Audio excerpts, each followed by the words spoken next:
Hello, everybody. Welcome to a Sunday Morning Slam. Let's bring it back to the LSWA theme song. Hold on. Hi, everybody, and welcome to LSWA's Sunday Morning Slam. Of course, I am Tonebone today. I am not Tony Styles. That is why I got the guns out. Rocking them shits right now. And I know what you're thinking. Wait a minute, Tonebone, you were supposed to have a number one contenders match with one Yojo Jerk. A Gimmick Factory Championship match with Yojo Jerk. Well, guess what? Somebody greased the wheels, paid the brass, and gave me the night off so that they could have an opportunity of a lifetime. Now, of course, we're just talking about in storyline gimmicks. No one actually greased the wheels. I just don't want to fight for championships. So I didn't expect myself to win the number one contendership last week. That just happened by accident. So I will not be fighting Yojo Jerk for the Gimmick Factory Championship. Somebody else will. It'll be a big surprise, but just pretend that someone greased the wheels here. So Tonebone's in the booth today and going to call the show for you lovely people. There's quite a few of you already here. Rowdy Riles, Peter Moline, Same Time Toys, Talib, Justin Booth, and so much more. We have some things that I'm getting ready, but I was thinking about doing a special unboxing. Since it's Sunday Morning Slam, I was thinking about maybe opening up this bad boy right here. I got this in the mail yesterday. So special unboxing video for today's Sunday Morning Slam. The Legion of Doom. Road Warrior Hawk. Road Warrior Animal. The Legion of Doom. So, I appreciate everybody hanging out. We're going to open that up real quick, and then we're going to get to the action. We have 8 matches set up. A lot of multiple man matches because I have to fit everybody in, as always. You know how I do. Oh, no, wait a minute. No. Okay, so, yeah, we're pretty good here. The card is stacked. I will say that. We're going to run down this card right after I open up this lovely thing. Now, I was thinking about playing LOD's theme, but Jimmy Hart will sue me. So, unfortunately, I can't do that. But I'm appreciative that everybody is here hanging out. Thank you so much. If you're not a member, please consider joining the membership. If not, just hit that fucking like button. I'll accept that as an answer. But when we get to the card, it's like I said, it's pretty stacked. There are championships on the line. Justin Booth will be fighting Daredevil Dave for the LSWA No Limits Championship. The Edwards brothers will be defending their tag team titles against the Blackjacks. The Blackjacks invoking their rematch clause. And we'll go after the Edwards brothers. Hey, Jerk is in the house. What's up, Jerk? Jerk will be defending his Gimmick Factory Championship against a surprise number one contender. Somebody walked in like the $1 Million Man, Ted DiBiase, and said, everybody's got a price. And someone did. That person was me, because I was the number one contender, and they paid me to take the night off, and that I did. That's why I'm sitting here in this booth with you, opening the Legion of Doom Ringside Collectibles exclusive tag team 2-pack. That was good. Very happy with this 2-pack. I love the extra hands. I'm not going to fucking pull them out. I'll just pull Animal out. Animal was my favorite of the Legion of Doom, although not a good talker. Not a good talker was Animal. Hawk was more the talker of the two. I already have plans for these things. Maybe I'm definitely going to have Road Pig hang out with the Legion of Doom at some point. Maybe riding all out with the Dreadnoughts. Fucking Legion of Doom leading the charge on 2 bikes. You know, Hawk and Animal. You know, well. Ah, shit, this is good stuff right here. Though these are good figures. If you got them, you're going to be happy with them if you didn't get them in the mail. You know, a couple of you guys got them shipped. I see Nico Tronis is in the house now. What's up, Neek? What's up? How you doing, brother? It's good to see you. Like I said, Jerk, what's up, man? It's good to see you, too. Thank you, man. But, yeah, so these are fucking awesome. Now, I got to fuck with my camera's focus, so I'm not going to do all that. But fucking A, man. The Legion of Doom, dude. He's a sick. I'm going to take Hawk out of that fucking package. He's like, get me out of this right now. And I'm like, all right, you got it, brother. Oof, I don't want to get Doomsday deviced. Put me up on Animal's shoulders and drop me. I wish, now I might do this myself. I don't know if you guys are going to do that. I'm going to put elastic straps on the shoulder pads so that they sit a little bit more snug on them. They're a little loosey-goosey on there, which is fine. I get that. But now that they're mine, I'm going to do whatever the fuck I want with them. So I'm going to slap some elastic straps on them, maybe with some Velcro, make it more realistic. So you can change or adjust it if you want to put it on a different person. Maybe I want to get an Ahmed Johnson figure and recreate the Chicago street fight from WrestleMania 13, where he teamed up with the Legion of Doom against the Nation of Domination. Which, even though that WrestleMania absolutely sucked, The Undertaker was, of course, the victor and became the WWF champion, and I was very happy about that. That WrestleMania was very bad. But this match wasn't too bad. It's what you expected. It was a Chicago street fight. They just fucking went to town on each other. And that's when Ahmed Johnson put the guy through the announce table, the Pearl River Plunge, as he called it, because he was from Pearl River, Mississippi. But if you love the Legion of Doom, I would highly recommend these figures. I just wanted to do a quick unboxing. Since it's Sunday Morning Slam, we're doing pro wrestling. I mean, how fitting would it be? Now, I know I'm going to get some shit from the internet gods for this, but I don't care. I can't help myself. I can't do it. I have to do it. What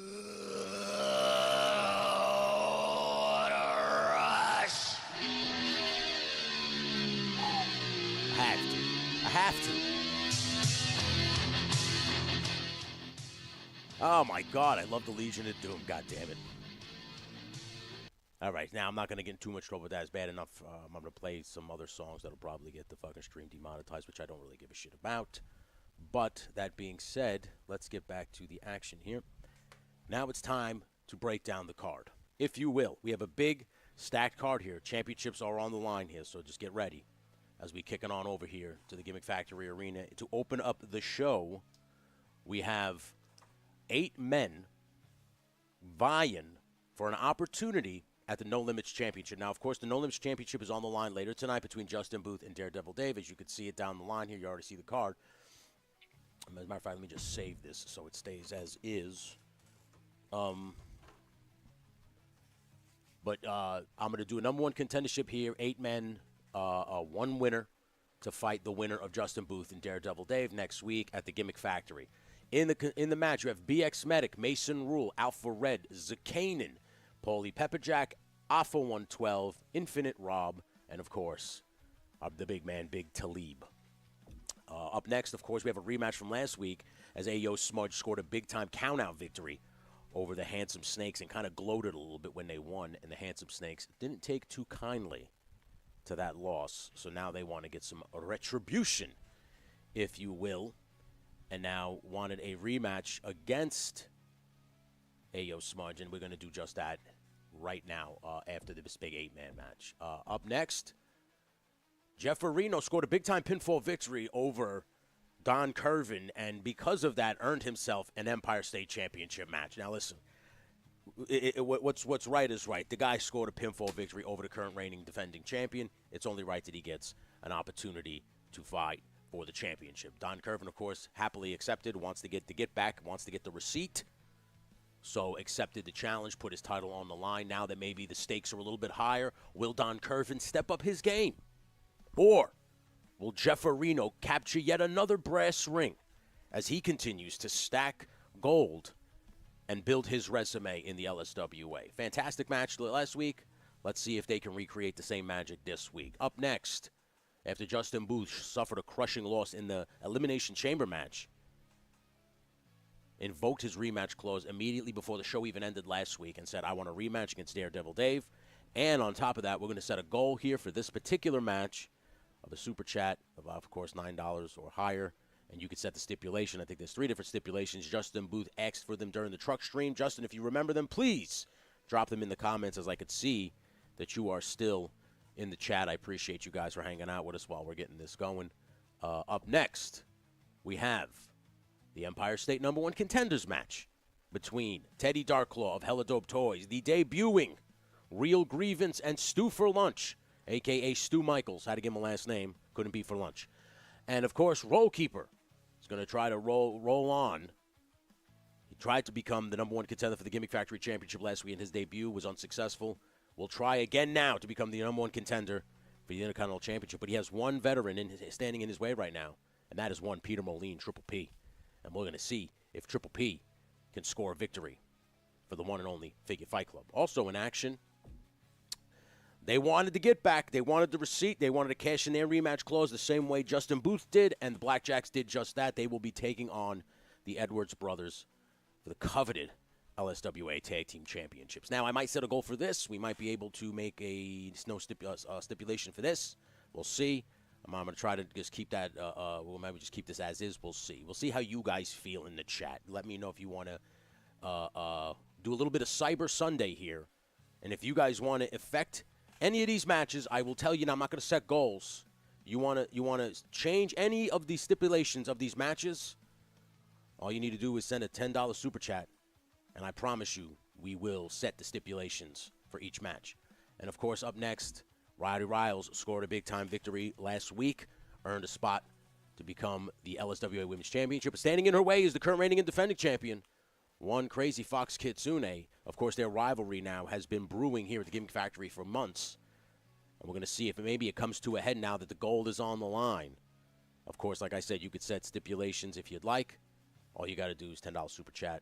You can set the stipulation for this championship match as well. And in your main event, as I said before, the wheels have been greased. Somebody walked to the office with a big wad of cash, slapped it on the table, and said, and I quote, Tombo needs the night off because I want an opportunity to go one-on-one with Yojo Jerk. And as I sat there next to the powers that be, and I looked over at them, and I said, I'll take the night off. And I did just that. And in your main event, it will be Abi the Snake Cobra, former Gimmick Factory champion, trying to recapture the gold as he takes on current reigning and defending champion, the fighting champion, the people's champ, if you will, one Yojo Jerk. This is your card for tonight's stacked card, as I said before. We love it. You can affect any of the matches if you'd like, just a $10 super chat. Or I'll allow this today. This is for only today. If you start gifting memberships, you can control the fucking stipulations too. So if you gift a membership to somebody, just say, hey, I want to change this match too. Your call, up to you. No fucking pressure. Nobody cares. But let's get this on right now. Ladies and gents, the tag team titles are on the line. No Limits Championship's on the line. The Gimmick Factory Championship is on the line. And, of course, the Empire State Championship is also on the line. Bottom line is all the championships are on the line. They will always be on the line here at the Gimmick Factory. But you control the stipulations if you want. If not, we are going to watch hard-nosed pro wrestling at its finest. Two guys, one goal, to become a champion. You guys are here. I'm here ready to call it. I'm Tone Bone. Tony Styles got the night off again because, hell, I share the money that I get when I'm told to take the night off. Let's get to the action, everybody. All right, so starting out of the box, we're going to have BX Medic. Let me know if you guys can hear me. Let me know if the audio is fine. I am seeing the audio level on all channels. It seems to be reading in the yellow, so I seem to be coming through just fine. But let me know. I'm going to set the music level right now, and you tell me, okay, how loud the music needs to be so you guys can hear the theme songs. All right, so we're going to play that right now. As you can you hear the LSWA theme song playing under my voice right now? You say yeah? Oh, just say man. Okay, so let's see. Is it better there? Can you hear the music there? Because if you can hear the music at this point, that this is probably where I'll keep all the theme songs so that I can at least talk over them and maybe not get in trouble. So you guys tell me. And I'm seeing the collectors in the chat. He says about well, Diaper Island would have to join the membership in order to be part of the LSWA. But considering he has no fucking idea who I am and will probably never know who the fuck I am, he will never be on the LSWA. Oh, my goodness. So, let me know if you could hear everything well. And now, if that's the case, there's certain people's theme songs that I cannot play live because they might stop the stream. But let me know. I'm gonna just if you don't hear a theme song, like a lot of these lives, I'm waiting until I compile a bunch of them. Then I'm gonna download them and edit them and put them up on the LSWA channel by themselves, just for rewatch with theme songs and commercials and all the pizzazz that is on the members only stuff. I'm going to put it on there, too, so that I can, promote friends and everything like that. That being said, if you don't hear a theme song, that's probably why I use an actual song, or I don't want to get in trouble. But I'm gonna say fuck it. I'm gonna throw caution to the wind here, and we're gonna make it work. Now I'm seeing a couple of people say sounds good, sounds good, sounds good. All right, I'm excited. Now, to the members of the members in the chat, the next set of shows will be coming at the end of the week. If you want to submit promos for said show, you may. I will start accepting them. Justin Booth sent me a promo, so I'm going to start working on those shows as we go, because now I'm back at it at a regular scheduled basis. So bear with me, and LSWA members-only content will be coming. You got WCW last week. You're going to get Raw and WCW this week. So if you want to submit promos for either show, please do. Just email, and we appreciate you. But I thank you guys for everybody's participation in this. Thank you guys for being members. Thank you guys for always going above and beyond, whether it's wanting to change your movesets, change your gears, promos, all that stuff. I appreciate your participation in all of this. So thank you for that. All right, so now that I got all the pleasantries out the way, now it's time to do some fighting, everybody. So let's get to the fighting. 8-way action coming at you. I don't know who's going to come out first. I assume it's literally in this order. So let's just hope that I can remember this order. All right, here we go. As you know, simulation. I do not take control of any of the wrestlers. Neither does Tony Styles, but Tony Styles has the night off. Tone Bone is here ready to call the action. Of course, 8-man scramble to become the #1 contender for the No Limits Championship. Now, the No Limits Championship means there are no limits. There is no weight limits. There is no limits to the match, to the stipulation of matches, or what the hell. It has bedlam, essentially. If I could have called it the Anarchy Championship, I would have, but that's been taken, and that's been done to death. We're not going to do that. So we're going to do the LSWA No Limits Championship. Let me lower this music real quick, and let's get to my man BX Medic, as he is going to make his way into the LSWA arena here and take on, as he takes on 7 other dudes. A lot of people would say there's a lot of peas and carrots in this stew. But only one peas and carrots can become the LSWA's #1 contender for the No Limits Championship. Now, if you saw the match last week, it was an Elimination Chamber match, which was impressive, as I was watching it from the locker room before my big-time main event match last week. Did not expect to win that, but you know what? Listen, sometimes it happens, As my guy BX Medic makes his way to the ring. Of course, you can catch BX Medic at some of these toy shows now, as he is making the rounds. You can shake this young man's hand. He is a great dude, fantastic gentleman. Had the absolute pleasure of meeting him a few times, and every time is better than the last. So I appreciate you, BX Medic. Thank you for being a member, and thank you for being a part of the LSWA, as you have a big-time opportunity here to take on the winner of Daredevil Dave and, of course, Justin Booth. Now, if I'm not mistaken here, this is Mason Rule's theme now. Mason Rule has just had a theme change, so I got to find it all the way at the bottom here. So you got to bear with me. I might have moved it up. I don't know. So it's a little late. We're a little late. But we're going to edit these things in, so I don't give a shit. Here it is.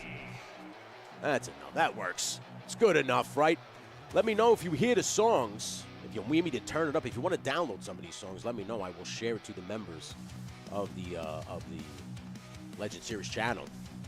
But I appreciate all you guys for hanging out and being here tonight. Of course, Mason Rule, a.k.a. Yojo Daddy, the 6'10" monster that has teamed up with Nico Tronis as of late, has been having some problems with the Voodoo Temple.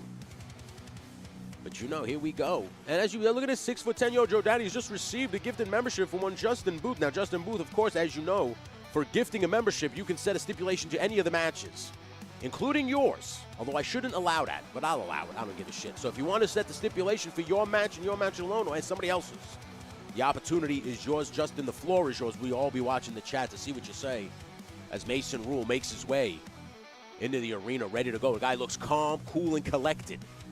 The young man is ready to dominate.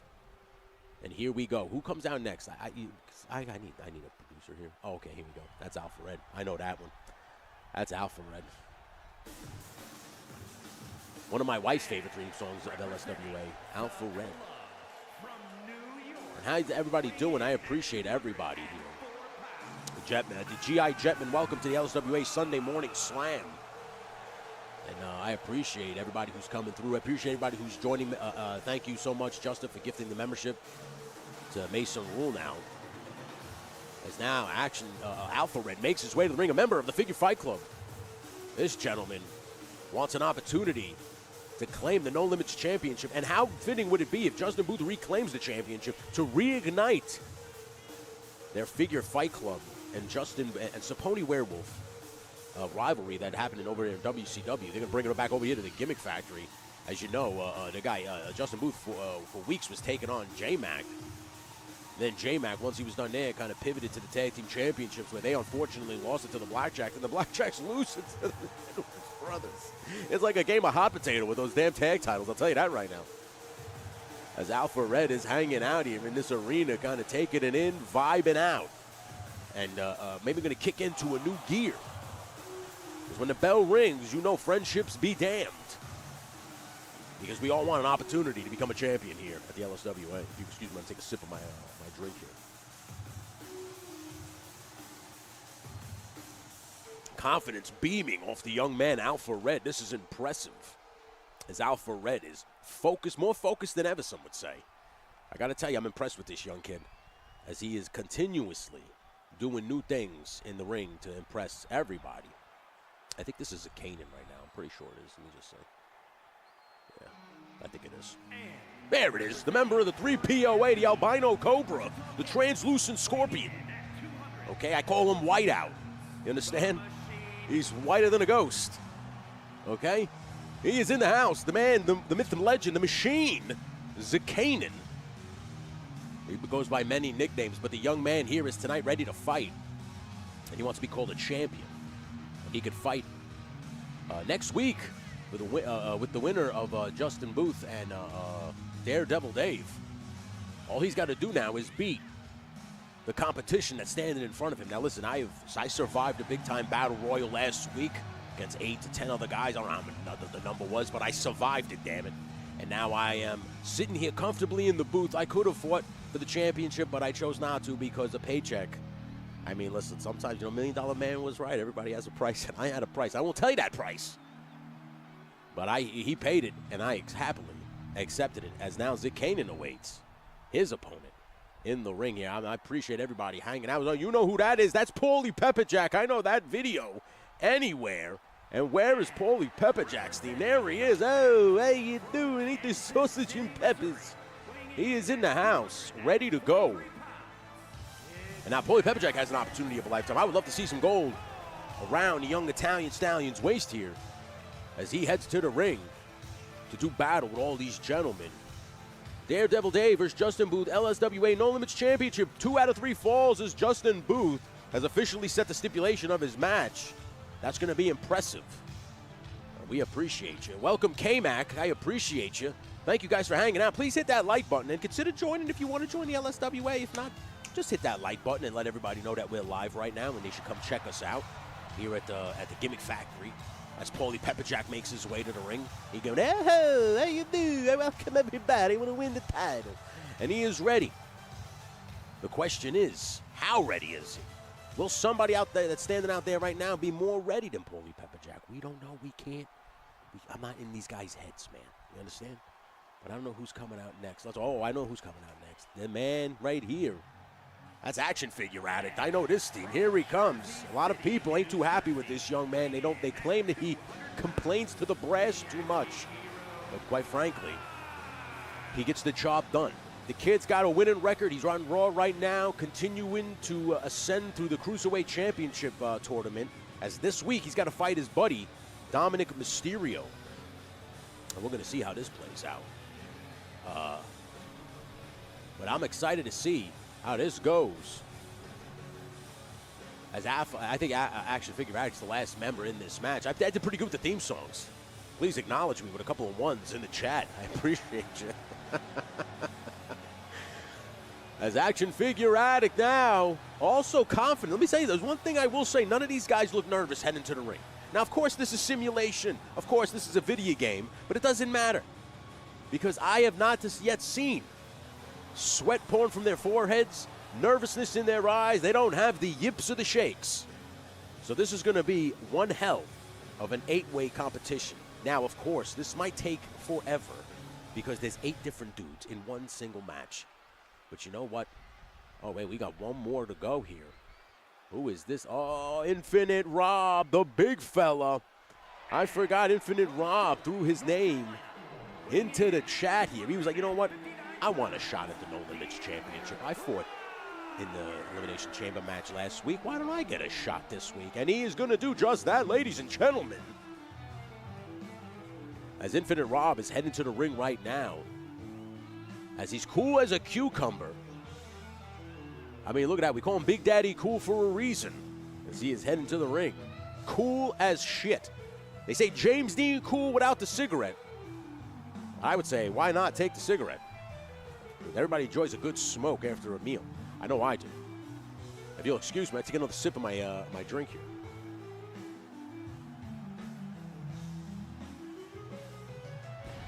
Look at the fireworks going off here in the arena. As Infinite Rob, excited. Did you guys hear that fireworks? Because I know I didn't. I'm here in the soundproof booth, relax and living the high life, climate control. While the Gimmick Factory is apparently a steamy, balmy 86 degrees with the humidity factor, bringing that temperature up to about a 93. Thank God I'm up here in the booth. Jesus, I feel bad for all the wrestlers tonight. We got to work tonight out there. I was told that oh, wait a minute. Wait a minute. I see this now. Big Talib's heading to the ring. Now, of course, Big Talib is the tag team partner of Infinite Rob. Now, I don't have a theme song. So what I'm going to do is I'm going to give you the obligatory hip-hop theme song that I have here. And that'll just walk you to the ring. And it actually works as you see yourself strutting to the ring right now, ready to fight somebody. Big Talib, as I think the last competitor in this match. And this is going to be something special here, as we are going to crown a #1 contender for the LSWA No Limits Championship. And I appreciate everybody in the chat hanging out with me. If you guys have anything you want to talk about, we could talk about anything, because I am not going to keep up with 8 guys in the ring at once. This is going to be insanity, okay? So just when you think somebody's going to get the pinfall, one of these psychos is going to kick them and break it up. We know how that's going to be, okay? But I'm excited to see how this plays out. I'm hoping you guys are too, because this is 8 of the toy community's best right now, about to go at it, head-to-head, for an opportunity at the No Limits Championship. And here you go. You see all that humanity in the ring right now? Look at all that beef and cheese right now, just emanating from the ring. A bunch of meaty men slapping meat as they go head-to-head with each other. And you see that beautiful maneuver by Action Figure Out. Somebody's already busted open. Ladies and gentlemen, thank you so much for hanging out with us on LSWA Sunday Morning Slam. I am Tone Bone in the booth. Now, I had the night off. Gave Tony Styles the old, how do you do? Get the hell out of here. I'll take over. Whoa, did you see Paulie Pepperjack just slam Big Talib there? As Alpha Red takes on Mason Rule. Doesn't care about the size advantage. And, of course, here, like right there, 2 of the Cruiserweights best in Alpha Red and Alpha 112 taking each other out right there. But BX Medic, of course, the educated feet. The young man is a karate veteran. I don't know how to put that, but he is very experienced with his feet. And he can look, as you can see right now, he's chopping down Action Figure 112. And he's working more. And as I can see from here in the booth, Paulie Pepperjack seems to be busted wide open. I think he was the one who, unfortunately, maybe got the old potato sandwich from one of these guys. Gave him the old, yo me some money. And now, Big Talib taking on his tag team partner here. As now it's a reversal by Infinite Rob. Tosses Big Talib to the outside. And now, Big Talib on the outside trying to fight Action Figure. Oh, wait, Alpha Red toss right outside while Action Figure out. It gets his head stomped in by the big Paulie Pepperjack. And, of course, now the 2 big men going at it. As Mason Rule tosses Infinite Rob right into the ropes. Did you see that? Now Talib with the atomic drop onto Zakanin. But Zakanin kicks out at 1.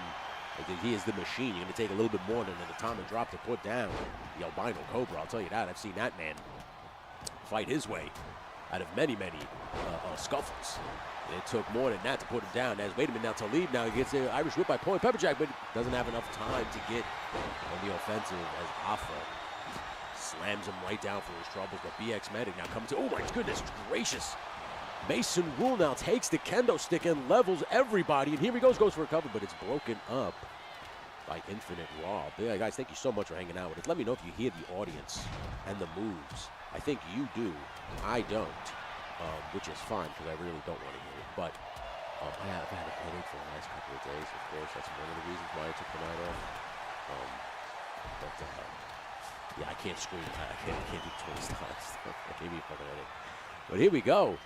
And a big-time slam by Big Talib puts down Zakanin. Now, of course, a couple guys got the night off. It's Chad, night off. Laser Pants, night off. Nico Tronis. I told you Nico Tronis and Rada, after that last man standing match a couple weeks ago, we're going to get this week off. And they did just that. They took the week off. Of course, in the simulation league, this is 1 week apart. This isn't, I took a couple weeks off. But, oh, nice move by BX Medic. Showed a little bit of his power game as he puts down Big Talib and now works over Alpha 112. And there's a lot of beef and cheese, as I said before, in this ring, and we don't know who's going to win. But let me tell you something right now. If I could put up a poll with 8 guys in it, I would. I don't think I can. So let me know in the chat, who do you think's going to win this match right now? As you can see, all 8 guys vying for the opportunity to become the LSWA #1 contender for the No Limits Championship. I'm excited to see whoever wins this match, as they will wait for the winner of Daredevil Dave and Justin Booth. And look at this now. Beautiful maneuver by BX Medic. Puts down Infinite Rob down for the count, it looks like, as Mason Rule, the other big man, lays side by side, giant to giant, as Paulie Pepperjack gets a headbutt to his back for his troubles by Big Talib. Let me say, it's anybody's ball game right now. I can't pick a winner. All I know is the referee, Rosa Gurney, she's got her hands completely filled. And I don't know how she's going to get all this man meat in order. As, wait a minute, Alpha's going for a cover, and it's broken up by BX Medic just in time. Jeez, man, oh man, as Rowdy Riles from the locker room tells us that Big Infinite Rob's got this. And at the same time, Toro, he's putting his money on 6'10" Yojo Daddy. And Jeff Morris is in the chat and says, Zakanin is so tiny. Well, listen, he wanted it true to form. He made it true to form. Zakanin is a small gentleman, but he's got the heart of a lion. Doesn't matter how small he is. As you know, the obligatory cliche quote, it is not the size of the dog in the fight, but the size of the fight in the dog. Jeff Morris, and Zakanin showing you just that he's got a lot of fight in him, no matter how small he may be. As Paulie Pepperjack kicks him right in the corner, tells him to figure it out. Thursdays at 9. And now Zakanin says, I did just figure it out, as he dumps him with a beautiful straitjacket German suplex. And now I think Infinite Raw might have just busted Mason Rule wide open as BX Medic tried to take the advantage there on Paulie Pepperjack, but couldn't get there in time. As I mean, like I said, just when you think you got it won out, man, wait a minute, Mason Rule didn't take too kindly to get busted open by Infinite Rob. Busts Infinite Rob open with the top of the head there. I don't know if you guys saw that one. This action is insane. It's intense. It's crazy. And only at the LSWA can you see it every Saturday. Oh, I'm sorry, every Sunday. Every Sunday morning. As, wait a minute, look at Paulie Pepperjack with a beautiful T-bone suplex as he dumps over Mason Rule. But, oh, my goodness, Alpha Red just crushing everybody with a bat. I guess Alpha Red had enough of all this man meat. He said, get the hell out of my way. I want a shot at that No Limits Championship. Now, of course, Daredevil Dave will be taking on Justin Booth in a 2 out of 3 falls match, which I did not expect to happen, but we are going to see. Now, listen, that's the best way to determine if you are truly the LSWA No Limits Championship. You have to beat the same guy twice. And Justin Booth wants to make sure there's no flukes here. Wait a minute now, Paulie Pepperjack almost had his own co-host Zakanin in the old schoolboy roll-up here. Nice belly-to-belly, just drops Zakanin and immediately turns his attention to Alpha 112, as Alpha 112 just has that look about him. Makes you just really has a real punchable face. You know, real punchable face. I understand what some of the people say in the locker room, but you know what? He's good. He's got the fire in him. You know, the cruiserweight fire. Look at this. He's placating to the crowd, letting all these guys fight, and then he's going to come in and pick the bones. The kid's smart. The kid is smart. That's all I'm saying. As Jeff is in the chat. Hey, Jeff. Just Jeff has entered. Just Jeff, you have an opportunity of a lifetime. Jeff Farino will be taking on my guy, Don Curvin. Beautiful German suplex by Paulie Pepperjack right there. Don Curvin for the Empire State Championship tonight. Since you beat him one-on-one last week, the brass said, hey, we got to give this guy an opportunity. And I couldn't deny it. So we had to have it. So it haven't happened tonight.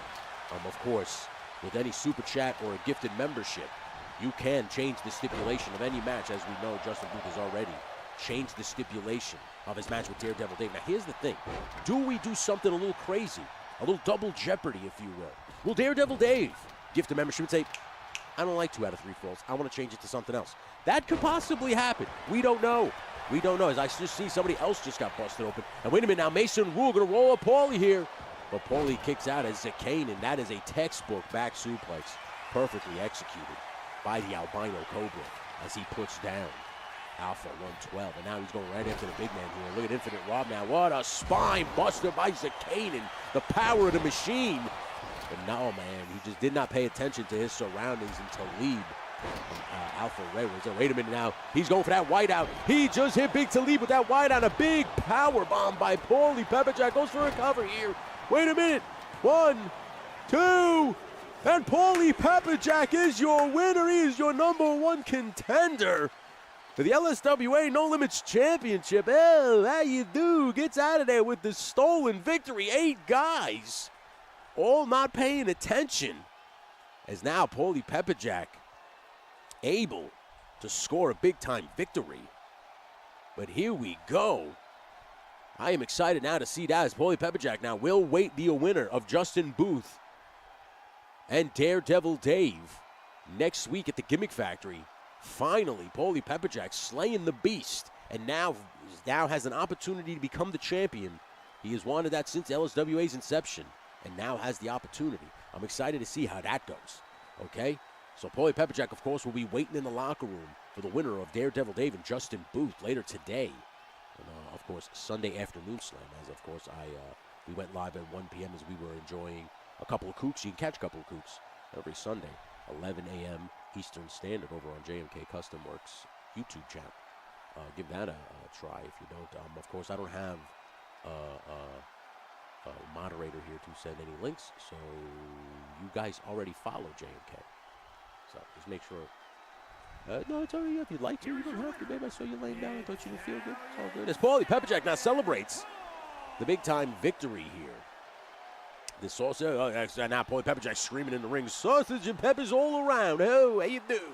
Take care, brush your hair, and make sure you kiss your mother for me. That's what he just said right there. Greatest of all time, 5-star Dave Meltzer gave you a big-time rating there. As we now move on to the next match, there has been no change in stipulations. We are good, so let's move on and see what the next match holds for us, as I think it's going to be a little exciting as I am waiting here. Let's see. And there it is. Of course, last week, Ayo Smudge. Thank you so much, my lovely, beautiful lady. You are the best. I love you so much, as she shares JMK Custom Works. Loading dock, back room, whatever, just not a ring. Just Jeff now setting the stipulation, going to bambush Don Curvin here. I like where the story is going there, Jeffrey. Love what you did there, as Jeff now will now make it a backlot brawl for the LSWA Empire State Championship. So we are ready to do battle. But first, last week, if you guys watched, or 2 weeks ago, Ayo Smudge scored a count-out victory as they gloated and taunted the Handsome Snakes. Well, you know Blake Tarpley, the handsome one, and, of course, Mython the Python. They could take too kindly to being insulted, especially by a debuting tag team. So they came right back to the brass. They said, I want a rematch. Give it to us. And we were like, well, listen, you can't say no to that, right? And they did just that. So right now, let's go to the Gimmick Factory Arena, where the Handsome Snakes will take on Ayo Smudge. I think I have the Handsome Snakes theme song right here. And there you go. The Handsome Snakes theme song playing in the Gimmick Factory Arena. Let me know if you guys can hear that theme song. If not, I can crank it up a bit. As we are here right now in the Gimmick Factory. Of course, it's Tone Bone in the booth. I have a severe migraine. I've had it now for a couple weeks. So look at that gear by Blake Tarpley, the handsome one, paying homage to the one and only, the man called Sting, the Stinger. As Mython the Python, focused as ever, looks a little angry, as last week he did not like losing via countout to Ayo Smudge. And I appreciate the super chat. Jeff, thank you so much. I appreciate the gifted membership. Justin Booth, thank you guys so much for setting stipulations, making the event a little bit more interesting. We appreciate you guys. As here we go. As now, the Handsome Snakes await their, I guess, newly acquainted rivals in Ayo Smudge. as Ayo Smudge going to hit this ring. And they've had quite the run so far, because on WCW, if you watch the WCW side of things, they scored a big-time victory over Zakanin and Laser Pants, the 3 POA. So they just want to continue these winning ways here at the Gimmick Factory as they are celebrating. Look at this now. Smudge mixing up a big pot of whoop ass. As Ayo Frankie taking a sip from that cup, and they are going to be ready to do battle here.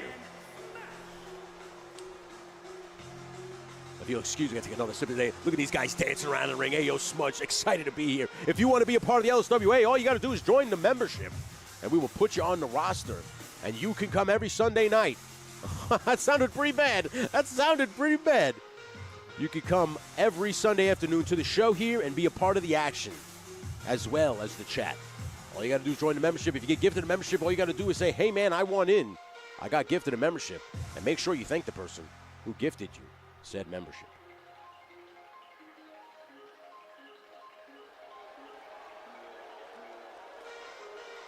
So here we are as Smudge and Frankie, look at them, they are ready. They're dancing the night away. Look at these guys. They are just happy to be here. Look at that. You know, I got to tell you something. I hope they pull it out. I hope they win. I know I'm not supposed to play favorites. I'm up here in the booth. But you know what? I hope these two guys win. I like the cut of their jib, if you will. As now, Ayo Smudge doing a little bit of a strategizing. As you can see, the colorful tights of one handsome Blake Tarpley. This guy has got a smile that could light up a room. You could see it from the moon. This guy, he just knows how to win you over. Wait a minute now. Oh, my goodness. But Smudge, don't play that. A little bit of homie, don't play that. As he just jacked around Blake Tarpley from one side of the ring to the other. Now, I didn't say jack off, so please do not misinterpret my words here. As we get a big-time Irish whip now and a big-time back body drop by Ayo Smudge. And what is this? Is Ayo Smudge about to hit the people's elbow? Is this about to be the people's elbow right now? As Ayo Smudge, look at this now, Frankie. Whoa! Oh, but wait a minute. Blake Tarpley got those knees up. He let him placate to this LSWA crowd. He said, go ahead, dummy. And then look at that beautiful float-over neck breaker. Come on now. There's a reason why these guys are the current Raw champions, and that is because they are very good at their job here. As now you're going to see Mython the Python is hitting the ring in a beautiful double axe handle, executed perfectly onto the arm of Ayo Frankie. That was Ayo Frankie's drinking on. You better be careful. Ayo Frankie can't pick up a solo cup. He's going to be pretty upset now. As wait a minute now, Mython trying to lock up, but Ayo Frankie's anger got the best of Mython here, but Mython now may be a little bit angry as he now bear hugs Ayo Frankie right in front of Smudge, as Smudge is literally yelling at Frankie right in his face, and as it is actually working, as Frankie now breaks out of that bear hug, and now he's just working over Mython. They're going to kick Mython right in the midsection there. I don't know if that was low. The ref better get in on that, as another midsection kick and drops Mython this time. Maybe Frankie didn't want to hit a man with glasses, so he kicked him in the stomach. I get it. Neck breaker by Ayo Frankie. Now Frankie in firm control here. I like what I'm seeing right now, as Frankie's begging Mython to get back up to his feet. You saw this last week. These guys were as quick as a hiccup. And look at that beautiful crossbody by Ayo Frankie going for a cover here. 1, 2. Oh, wait a minute. John Steele only makes a count of 1 as Mython the Python kicks out, and with authority, if you will. Menjoz is in the house, says hello, what's up to Fox, as well as me. Fox is laying on the couch right now, watching LSWA, just like the rest of you guys. And a nice super kick by Ayo Frankie, as wait a minute, Mython doesn't like that too kindly. Mule kicks Frankie right off, and now going to display some serious power as he chokes bombs him and slams Ayo Frankie right down to the canvas. Mython the Python, as you know, everybody's favorite gentleman in the toy community, but has a mean streak, does not play the game here, does not want to be assumed that his kindness is weakness, because he will beat your ass if he has to. As look at this now, as the Handsome Snakes doing just that, and they dump Ayo Frankie right over the beautiful back body drop. And now, look at this now, Handsome Devil here, Handsome Blake Tarpley trying to unpretty the young star here. Frankie Stacks, Ayo Frankie, of course, as you guys know. Of course, you can catch Ayo Frankie every Sunday. In fact, you can catch him tonight, 9:30 p.m. Eastern, 6:30 Pacific, as he will be interviewing the Mega Powers, as well as every Sunday. He is, or every other Sunday, whenever he does it. He does it Sundays at 6:30 Pacific. You can hang out with Ayo Frankie, so make sure you're following Ayo Frankie at Ayo Frankie on YouTube and Instagram. And wait a minute, now Maitan goes for a cover, and it's broken up by Smudge. Of course, Smudge _customs on the Instagram and the YouTubes as well. You catch him on Ayo Frankie's channel from time to time, as they are good buds, as well as just tag team partners. And now, wait a minute, Maitan says, screw your tag team partner, and he just power bombs Frankie. 1, 2, and 3. Look at that. Maitan the Python, the mean streak, as I told you before. Maitan the Python not playing any games here today. Had enough of Ayo Smudge and what they did last week and put him down. Blake Tarpley trying to calm Maitan the Python. You can't see that because you're watching a replay. Maitan the Python, Blake Tarpley's petting his head. He's like, hey, man, calm down, big fella. Calm down, big fella. I can see it right now happening in the ring as Maitan the Python just got sun's getting real low, big fella. And he calmed down now. And him and Blake talking in the ring as Maitan was a little furious with Ayo Smudge and how they scored that victory last week. Wanted to make a decisive victory here with the power bomb. Highly impressive is the Handsome Snakes. You got to give them their just due. They are the Raw champions. They beat the freaking Dudley Boys. As the Dudley Boys did score a pinfall victory on the Raw storyline-based content last week. And I'm sure that the Handsome Snakes will meet the Dudley Boys at some point again in the future. But listen, look at this powerbomb, sit-out style. Drops Ayo Frankie. 1, 2, you could have counted to 100. And that is it. The Handsome Snakes are going to get out of here with a big-time victory. And they deserve that big-time victory. As Maitan, you can still see, is a little fired up.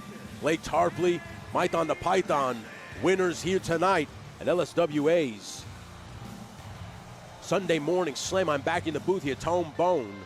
Of course, now we're going to do here is I'm going to lower the Handsome Snakes theme song, and I'm going to exit out of here, and I'm going to set those stipulations as now Jeff Farino will come up next here against Don Curvin for the Empire State Championship. But now we have to change the match because Jeff Farino, with a $5 super chat, we appreciate that $5 super chat, Jeff Farino, has now set the stipulation. He's like, he's not going to let Don Curvin get to the ring this time. He's going to attack him in the back lot, in the parking lot, doesn't matter. The fight is a fight, and it's going to be for the Empire State Championship. And I'm excited to see how this one plays out. So let's change the match here. A brawl, 1-on-1. All right, we're going to be in the backstage area. I'm excited to see how this plays out with these two gentlemen. Now, here's the problem. I can't put the title on the line because it's a stipulation match, but if you win, you become the Empire State Champion. Okay, Jeff, I will take the title right off Don Curvin and put it right on you if you score the pinfall, if you score the KO victory. Because in a backlot brawl, there are no pinfalls, there are no submissions. You got to knock your opponent completely out. And of course, now let me just change Justin Boots' match to a 2 out of 3 falls. They have that in this. Falls count anyway. I don't think they have 2 out of 3 falls, Justin. Do they? Yeah, I don't see 2 out of 3 falls here, Justin. I see falls count anywhere. I see last man standing. I see no holds barred, submission, Iron Man, War Games, Gauntlet, Gauntlet Turmoil, Gauntlet Eliminator, tables, ladders, chairs, ladders, tables, Hell in the Cell, Steel Cage, Elimination Chamber, Battle Royal, Royal Rumble, Brawl, Underground, Bloodline, Special Guest Referee, Extreme Rules. Yeah, I don't see 2 out of 3 falls, bud. So you're gonna have to come up with something else, Justin. 2 out of 3 falls isn't gonna work. They don't have that in this, or at least I'm not seeing it. So, how about we do a submission match? You have to set it up in the match rules. Okay. Thank you, Justin. I appreciate you. I'll do that. All right. So, we'll go there, and then where are the match rules, match options? All right, I see what it is now. Okay. How do you do that? No. Yeah, I don't know, buddy. It's not really giving me those match options.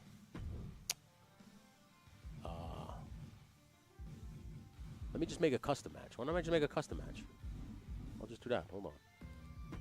Yeah, hold on. You gotta make it though, I think, right? All right, I gotta make the custom match. Yeah, if for some reason I can't set the match rules from here, which kind of suck. Because I wish you could. Is there a way to do that? No, right? Yeah, no. Just match options here. I'm not seeing the ability to do it, Justin. So, at least from this perspective, from this, so.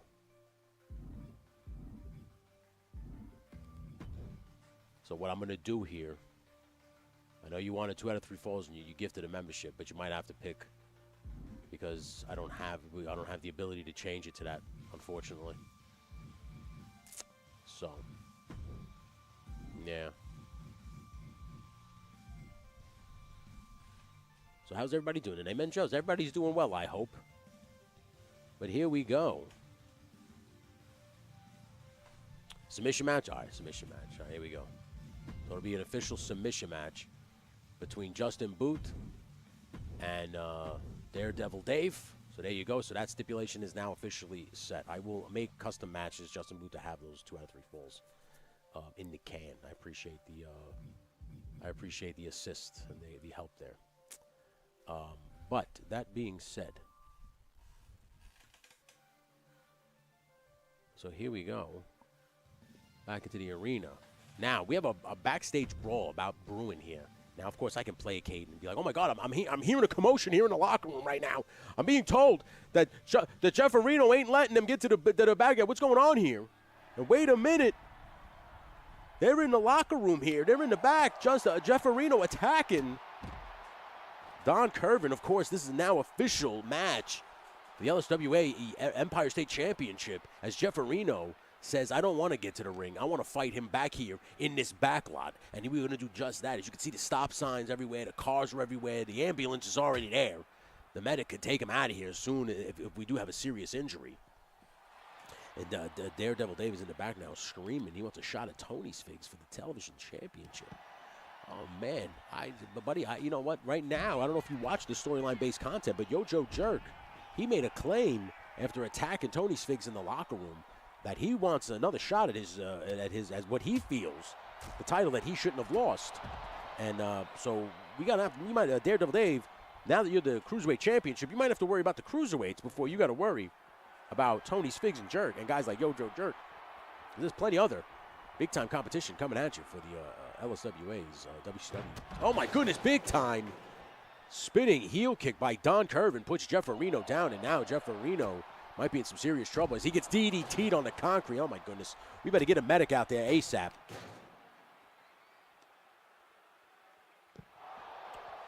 And my goodness, I'm sure you heard his face just bounce off the concrete as Don Curvin's not playing any games right now as he Irish whips Jeff Areno when I thought he was going to toss him into that ladder. You could see the big spotlight in the background. Now, I've seen things in the video games that they get tossed into that. I don't know if that's going to happen right now, but if that happens, I'm going to feel bad for one of these guys. That's a bottom line. And, of course, this is a street fight. Dan Alton, what's up, bud? As now Jeff Areno gets DDT'd again. As you know, as I told you before, there are no pinfalls. There's no submissions. You just got to knock out your opponent. So as long as you have enough left in the tank, anything can happen. A nice drop kick. Jeff Areno showing his athletic prowess on Don Curvin right now. As Don Curvin said, he'll put the title up anywhere, anytime, any place. And I guess Jeff Areno said, here is Jeff Areno now walking him over to the elevator. What the hell is about to happen there? The elevator door just opened. As now Curvin trying to get a hold of Jeff Areno. I don't know if they're going to make their way to that elevator. It looks like they are. As now, wait a minute, Jeff Areno going to powerbomb him. Sit out, powerbomb, but the elevator just closes again and opens again. As Jeff Areno's getting in that elevator, what is Jeff Areno doing? The elevator takes Jeff Areno to the top. As now Curvin doesn't know what the hell's going on. Curvin might follow suit as now Jeff Areno's climbing down. And now, wait a minute, I hate when the game does this shit. What are you guys doing? And now Jeff Areno decides, fuck it, let's fight at the top here. And this is what I want to see, and I know you guys want to see it. Somebody's going to get their ass kicked, as now Jeff Areno taking it to Don Curvin here and super kicks him. And oh, wait a minute, we saw Don Curvin get powerbombed off an ambulance a couple of weeks ago on the Raw brand. And wait a minute, is he going to do what happened to him to Jeff Areno? Jeff Areno better be careful because he's on the edge of this balcony area. And we don't know what's going on here. Wait a minute, he's going to try to toss Jeff Areno off. And oh, my goodness, Jeff! Oh, my God, Jeff might be dead. Jeff might be dead as Curvin now just drops down. Superhero lands right next to Jeff. And I am seriously scared for Jeff Areno as he has now taken a third DDT on the concrete. And they say it's in his theme song. He'll fight till the end. But when is the end going to come here? Jeff Areno got to be careful as now Curvin walks Jeff Areno over, but now Jeff finally getting his wits about him, and they are now working their way into the backstage area here. They're right in the gorilla position here. We can hear them. I can hear them. Not too far away from me is Jeff Areno now going to powerbomb Don Curvin on the box there. Oh, my goodness, on that supply box. Jeff Areno now trying. He's going to snap his arm here, and he just does. Oh, my goodness. Jeff Areno's mean streak coming out here, as he wants to be the Empire State Champion. And Don Curvin might have something else to say about that. Of course, Don Curvin, a member of the pre-roll crew, but as of late, Don Curvin has been taking a lot of L's. Wait a minute, nice move by Jeff Areno. Welcome everybody who is joining us. Thank you guys so much for hanging out. Please hit that like button if you haven't. And if you haven't subscribed, what the hell's going on? You better subscribe. And we appreciate you. If you want to join the membership, become a member of the LSWA, all you got to do is join the membership. And we greatly appreciate that. But right now, Jeff Areno is trying. Look at this now. Oh, wait a minute. A traffic cone. But nice bicycle kick by Jeff Areno as he now has a shovel. And he is going to bury Don Curvin, no pun intended, as he starts to hit Don Curvin with the shovel. Oh, wait a minute now. Don Curvin didn't take too kindly to being hit with a shovel as he levels Jeff Areno with a big-time clothesline, and now he's going to work over the arm. Jeff Areno now might be in some serious trouble. I mean, he's wearing Old Glory on his pants. Well, wait a minute now. He's going for a Puerto Rican driver here on the cement. Puerto Rican driver on the cement, but no. Jeff Areno still won't give up. He still won't quit. As Don Curvin probably thinking to himself at this point, what the hell do I have to do to keep Jeff Areno down? This is insane right now, ladies and gentlemen. I appreciate everybody for hanging out with us. As Don Curvin now tossed right off of it, right onto the concrete. Jeff might be fired up. He's got Old Glory. I'm hearing the Eagles soar behind him here as he is about to hit him with a beautiful. And no, he's going to hit him with the American Destroyer. But Don Curvin smartly was able to reverse that. That might have been the end right there. Wait a minute now. Curvin going to drop him with the Puerto Rican spike. He puts him down with the Puerto Rican spike. And now he's picking him back up.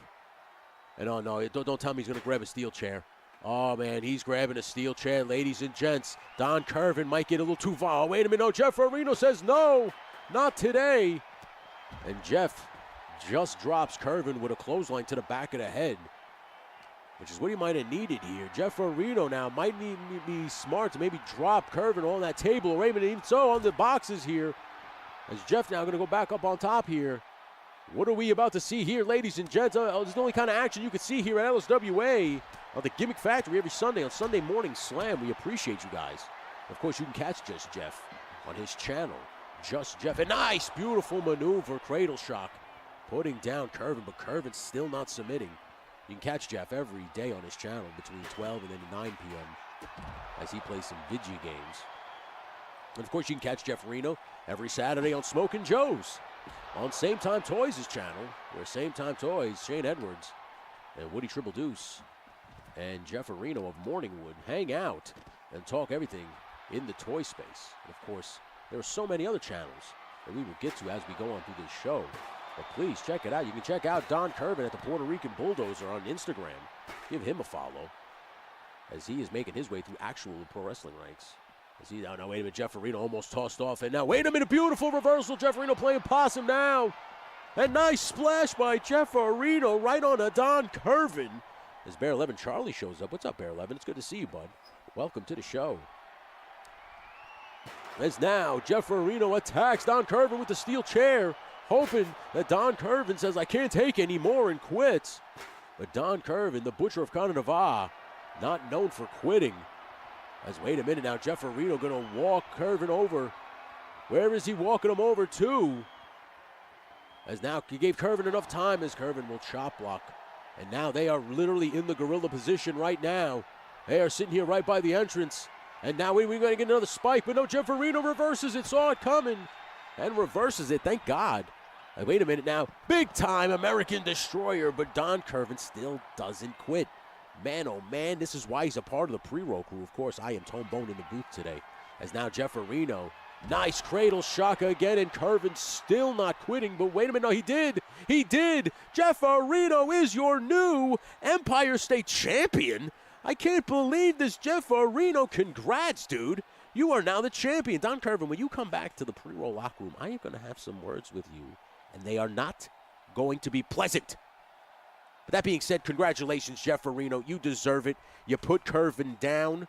Not many people can do that, and you were able to do it. I mean, look at this, surviving a couple of these Puerto Rican drivers down onto the concrete as well as the Puerto Rican spike, as you're going to see right here. But Don Curvin not able to hold on to the championship. And now Jeff Farino is the new LSWA Empire State Champion. Congratulations to Jeff Farino, as he has now got a target on his back, because we do have a number one contenders match later on today that will determine his opponent next week at the Gimmick Factory. Congratulations, Jeff. Maybe the greasing of the elbows and getting him into the backstage area so that you had options like weapons and no rules was what exactly was what you needed to get the victory. That being said, congratulations to Jeff. You are the new LSWA Empire State Champion. As we move on through the card here, thank you guys so much for hanging out with us. I am Tone Bone here in the booth, the LSWA booth. Okay, this is the Eagle's Nest. This is where all the magic happens, right? And I am here watching from the with bated breath as Justin Booth will now take on Daredevil Dave for the LSWA No Limits Championship. And guess what, people? It'll be contested in a submission match. So the only way to win this is to tap. Now, I don't know how many submissions Daredevil Dave has, but we do know Justin Booth has one that has scored him quite a few victories, including the Pro Wrestling Japan Openweight Championship, where he was able to choke out Carlito. We're going to be posting that match this week as an exclusive members match, as you saw Justin Booth on a couple weeks ago on Monday Night Raw, where he headed to the land of the rising sun, and he dethroned Carlito to become the never Openweight Champion, whatever it's called. I don't know. I bullshit out there. But he has an opportunity now to reclaim the championship that technically he didn't lose. He was eliminated much earlier in the Elimination Chamber. The title became vacant, and Daredevil Dave was able to capitalize. Let's see in this submission match if Daredevil Dave can continue his winning ways, or will Justin Booth become the champion. All right, now Justin Booth comes out to a certain song that I unfortunately can't play. And because we have no entrance here, it doesn't matter. Thank God. So here we go in the submission match now. Justin Booth going to attack and drop down Daredevil Dave. As ladies and gentlemen, you are just joining us back from the commercial break. Let's pretend. And, of course, in the edited version, you will have your entrances. But that actually worked out in my favor, Justin, because your theme song is copyrighted. So Justin is now working over Daredevil Dave. Now, I know what you're asking yourself. Why does everybody wear black and red? Now, I wish I had an answer to that question. But if you could just take a second to just look at the chat, and you can look at all the logos. Most of them are black and red. So it does kind of make sense. As the Saponi Werewolf, now look at this now, wheelbarreling Daredevil Dave and smashes him down face first. Daredevil Dave, of course, known for his fancy footwork and agility, as Justin Booth is known for quite a few moves. The Bloody Sunday, this new submission hold that he's been doing, that he's been scoring big-time victories with. Justin Booth, very good at what he does, as he's now also on the Raw Cruiserweight title tournament, as he will now be fighting the Hurricane, Shane Helms, on Monday Night Raw this week. As the Raw's going to be stacked. Because I know I got some words with Bret the Hitman Hart. I don't know if you saw a couple weeks ago, but me and big man Bobby Sapphire, we knocked off the Hart Foundation when Owen Hart returned out of nowhere, just showed up as the like an angel, some would say. Okay, just kind of showed up and tried to help his brother, but it wasn't enough. And I wanted him to watch in that corner as I dropped that elbow across the Hitman's chest and let him know that Bret Hart's days as the champion unnumbered. You see, that's another reason why I took the money from Bobby the Snake Cobra this week. I was, wait a minute now, Justin Booth trying to lock on an armbar here, trying to get Daredevil Dave to tap. But Daredevil Dave fighting out of it. Yeah, Daredevil Dave's a fighting champion, man. There's a reason why he claimed the Cruiserweight Championship this week on WCW Nitro. And that is because this man's got a fighting spirit, the likes of which the superhero he portrays right here. Nice drop kick by Daredevil Dave. But that being said, I took the grease from Bobby the Snake Cobra because there's only one guy that I want to defeat right now, and it's Bret the Hitman Hart. You've had a stranglehold on that championship now for a year, and I am disgusted with it. And come Clash at the Castle, I promise you all, I will be the king. As wait a minute now, Justin Booth's got that move locked in. Will the Daredevil Dave, of course, doesn't submit. You got to take enough to work him over a lot more than that, Justin, to walk out of here with the championship. As now Justin Booth and Daredevil Dave both talking a little smack in the chat here. As they go one-on-one in the ring here. As wait a minute, now Irish whip off the ropes. Daredevil Dave now going to drop down. Here is Justin Booth. Well, wait a minute. Nice German suplex by Daredevil Dave. And listen, you got to soften the guy up. You can listen. You do enough of those German suplexes, a simple sleeper hold will put this guy to sleep for sure. So Justin Booth better be worried. Now there's Daredevil Dave now trying to rely on his speed. Beautiful Pele kick. As you can see now, Justin Booth might be in trouble.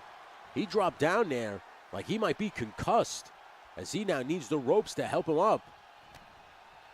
Maybe playing a little possum there. Impressive by Justin Booth. As like I said, now Justin, formerly a WCW worker, was brought over to the Raw brand when we wanted to expand into the Cruiserweight realms. A nice dropkick by Justin Booth. And I said to the powers that be, Nick Aldis and that cue ball, Adam Pearce, I said, listen, pal, if we're going to bring in these guys, we need to bring in the best of the best. Justin Booth is one of the best. Action Figure Addict 112 is one of the best cruiserweights. Let's start stacking the deck against this WCW crap, and let's build ourselves a winner here. And they happily obliged, and I'm happy to say that this gentleman's a part of the Raw brand as he is now taking it to that WCW bum, Daredevil Dave. Just kidding, Dave. As we continue this assault, Justin Booth now big-time chop. Of course, I flag the Raw t-shirt as I just went on a rant about dethroning that no-good Bret the Hitman Hart. And a nice kick. Justin Booth levels Daredevil Dave. All he's got to do now is lock on that submission hold, and that might do it right there. Daredevil Dave might be kissing that No Limits Championship goodbye. As now, look at this now, locking on. Well, listen now, oh my goodness, nothing pisses me off more. When you kick a guy in the head and then you lock a leg submission on. Would you put a fucking chin lock on him or something? You hit him in the head. Jesus Christ. And now he's going for that leg hold again. I guess doesn't listen to me. Maybe I need the actual microphone to come over the PA system and to listen to me. As wait a minute now, Daredevil Dave's tapped out. Justin Booth has reclaimed the No Limits Championship. Congratulations are in order for one Justin Booth. Dude, congratulations. You are now the LSWA champion again. Oh, No Limits champion. Right on, dude. Congratulations. And Justin Booth, I do have your theme song. Let's screw it. Let's get thrown off the internet. Who gives a hoot? As Justin Booth becomes the No Limits champion and will go one-on-one next week with one Sausage and Peppers. Oh, Polly Pepper Jack. For the LSWA No Limits Championship. What a match you just saw here. As Justin Booth knew what he was doing when he set the stipulation of a submission match. With that kick to the head, I thought that would have done it, but instead works the legs over. But I guess the leg hold was enough. As Justin Booth is now your No Limits champion. Here he is. Justin Booth is the champion. Wins the No Limits Championship back from Daredevil Dave. Although Daredevil Dave is still doing okay. He is currently the WCW Cruiserweight Champion. So let's not sit here and say that Daredevil Dave is suffering somewhere. He's doing just fine. As we are going to come here back to the booth, and I'm drinking out of my little Richest Brew cup, courtesy of my lovely lady, my beautiful wife over there. Thank you so much. We have a couple matches up next, as we're going to keep moving this on and listen to Justin Booth's theme song as he continues to celebrate in the arena with all his peoples. We have another big-time match right now, and if I'm not mistaken, I think it's the #1 contendership for the Empire State Championship. So let's get to that right quick, and it is just that, ladies and gents. Let's get back to the arena here. As Justin Booth now finally leaves the arena, the crowd going bananas for that submission match with Justin Booth. What a match, ladies and gentlemen. What a contest. What a show so far. I appreciate everybody for being here. As you see, Peter Moline, Stu Michaels, a.k.a. Stu for Lunch, the one Teddy Darklaw of Hello Dope Toys, the debuting The Real Grievance, and, of course, everybody's favorite wrench, Roll Keeper, as they all vie for an opportunity to fight the newly crowned Empire State Champion, Jeff Areno. Now, I'm excited to see how this plays out. I hope you guys are too. I don't have theme songs for everybody, so we will just watch as they walk to the arena and I play some weird songs. Here we go. I don't know who's coming out first. If I'm not mistaken, I think, let's see. Let's see if I can guess. I can't. No, it's Teddy Darklaw. And it's Teddy Darklaw as he slides on that hella dope throne as he makes his way to the arena. This is going to be a pretty impressive match, ladies and gentlemen. This is going to determine the #1 contender for the Empire State Championship. As you saw, well, somebody just subscribed to the channel. Thank you so much, Robert. I appreciate you. As now, Teddy Darklaw makes his way to the ring, focused as ever, has an opportunity of a lifetime to become the Empire State Championship, as Jeff Areno is now watching from the locker room and saying, please, Jeff, please, Dan, don't win.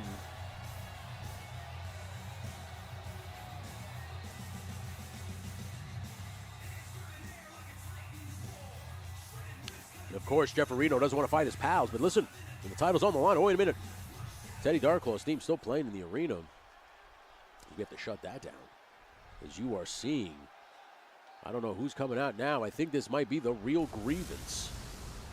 Yes, it is. It's the Real Grievance, but I don't have a good theme song for him right now. So he is going to head to the ring. Look at this now, the Real Grievance, making his debut here at LSWA. We'll have a really badass theme song for him when he debuts on WCW this week. I'm sorry, I take that back. He's debuting on what? He's debuting on Raw? Oh, shit. All right. The Real Grievance will be debuting on Raw this week, as Stu Michaels will be debuting on WCW. I'm sorry about that mix-up, as look at this now, that big man. This is what we need. We need another giant on Raw. God damn it, people. Stupid Adam Pearce. And now, oh my goodness, the fire goes off here. I don't know if you heard that shit, but I did. It scared the crap out of me here in the booth, as the Real Grievance has officially making his debut here at the Gimmick Factory, as he awaits the next opponent here, which let's see who this is going to be. This might be Stu Michaels, a.k.a. Stu for Lunch. And that sure is Stu Michaels. Look at this now as he heads to the ring. Oh, wait a minute, yeah. There's something brewing inside me. Yeah, gotta play right now, yeah. Oh, wait a minute, yeah. All right, yeah. Like watching this, huh? As Stu Michaels heads to the ring, like the Macho Man Randy Savage. He said deck him out in the coolest looking gear. And let me tell you something, you say look cool, ain't nobody cooler than the Macho Man. Yeah, all right, I love the gear, Stu. Yeah, looking good. And then we love it right here in the booth, me and Macho Man. Of course, Randy, thank you so much for hanging out with me. I appreciate you, dude. And, of course, Macho Man, my mentor, trained me in the ways of the simulated wrestling. As Stu Michaels makes his way, a little pomp and circumstance playing here in the arena. As this crowd, highly impressed with the debuting Grievance and Stu. Yeah, loving the gear, Stu. as Stu Michaels has an opportunity to become the LSWA Empire State Champion. As Jeff Areno now watching from the back at gear. Looks more stellar than ever. I did a bang-up job, God damn it. As Stu Michaels now awaits the next competitor here. Let's see who's coming. I think it's Roll Keeper, if I'm not mistaken. And it is just that. It's Roll Keeping. Roll Keeping. Roll Keeper's in the house, and I think I do have a Roll Keeper theme. I think I did download one. Although I might not have it in my notes here. Because you see, when Tony Styles leaves me in the booth, he just leaves me with all this shit. I don't know what the fuck is in here, you know? So he just gives me stuff and he just lap bounces. And by that time, look at this. As you could see, wait a minute. As you could see, Roll Keeper just getting off of work. Looks a little angry as he just showed up coming out of work right there. Not happy at all to be here, it seems. But we're happy to have him here, of course. And, of course, now I think the next person to come to the ring is, of course, Peter Moline. Of course, I'm not going to – I could play triple. I'm doing it. 1, 2. Is this on? And here we go. Peter Moline's going to head to the ring here. We call him Triple P because he's a spitting image of the game. As here he comes. Look at this now, sporting a new jacket. Look at Peter Moline. Gonna drink his water. As he pours it on his head, he's getting ready to focus. Look at that, he's getting focused as ever. Look at Peter Moline. Are you guys ready? Peter Moline making his way to the arena, the game. I love this theme song. This is classic Triple H, man. Can we just give that credit? This song is great. Triple P, exactly, Rowdy Riles. As here he comes. Triple P, here he comes. I'm having too much fun with this goddamn thing. And here we go. He's getting focused, about to spit his water out. So if you're in the front row, I suggest you pull out your umbrella. Because here it goes. And there he goes. He just spit it all out. Peter Moline, representing the Figure Fight Club, has an opportunity to become the LSWA Empire State Champion. All he's got to do is get through Roll Keeper, Grievance, Stew for Lunch. And the other guy, who's the other guy? I forgot the other guy in the ring. As he is, look at this now. Oh, Teddy Darklaw, I'm sorry. I'm a hella dope. Sorry for that, Teddy. As now, Moline in the ring, ready to go. Ladies and gentlemen, these guys all ready. And now John Steele rings the bell, and here goes it, broken down. Stew for Lunch attacks Roll Keeper right away. As Teddy Darklaw and Peter Moline should attack Grievance, and they do just that. The Grievance, obviously, going to have the size and power advantage here for sure. And there we go. Of course, Rowdy Riles in the back right now demanding that the water be cleaned before she comes out. She doesn't want those ropes. Of course, I have been complaining about baby oil on the ropes for decades. Nobody listens to me, and that's fine. When you continue to slide on those ropes, the big time, oh, wait a minute, I thought Roll Keeper was going to walk out. He would have kicked a quick victory over Stu Michaels. And now look at this real Grievance just dumps Stu Michaels with the power. Man, what a maneuver. And Grievance now looks right at Roll Keeper. And now Roll Keeper's in some serious trouble here as he is dumped across the ropes. And now Big Boot just misses Teddy Darklaw. Now Darklaw trying to do what he can, but he can't mount a comeback on this giant. Look at this, the power displayed by Grievance. Dumps Teddy Darklaw as Roll Keeper works over Peter Moline. Ladies and gentlemen, I appreciate everybody hanging out with us right now here on this Sunday afternoon slam. We got two more big-time matches right after this. We got Kitsune versus Rowdy Riles, the LSWA Women's Championship. Of course, you can, right now, before the match starts, if you want, you can change the stipulation of that match.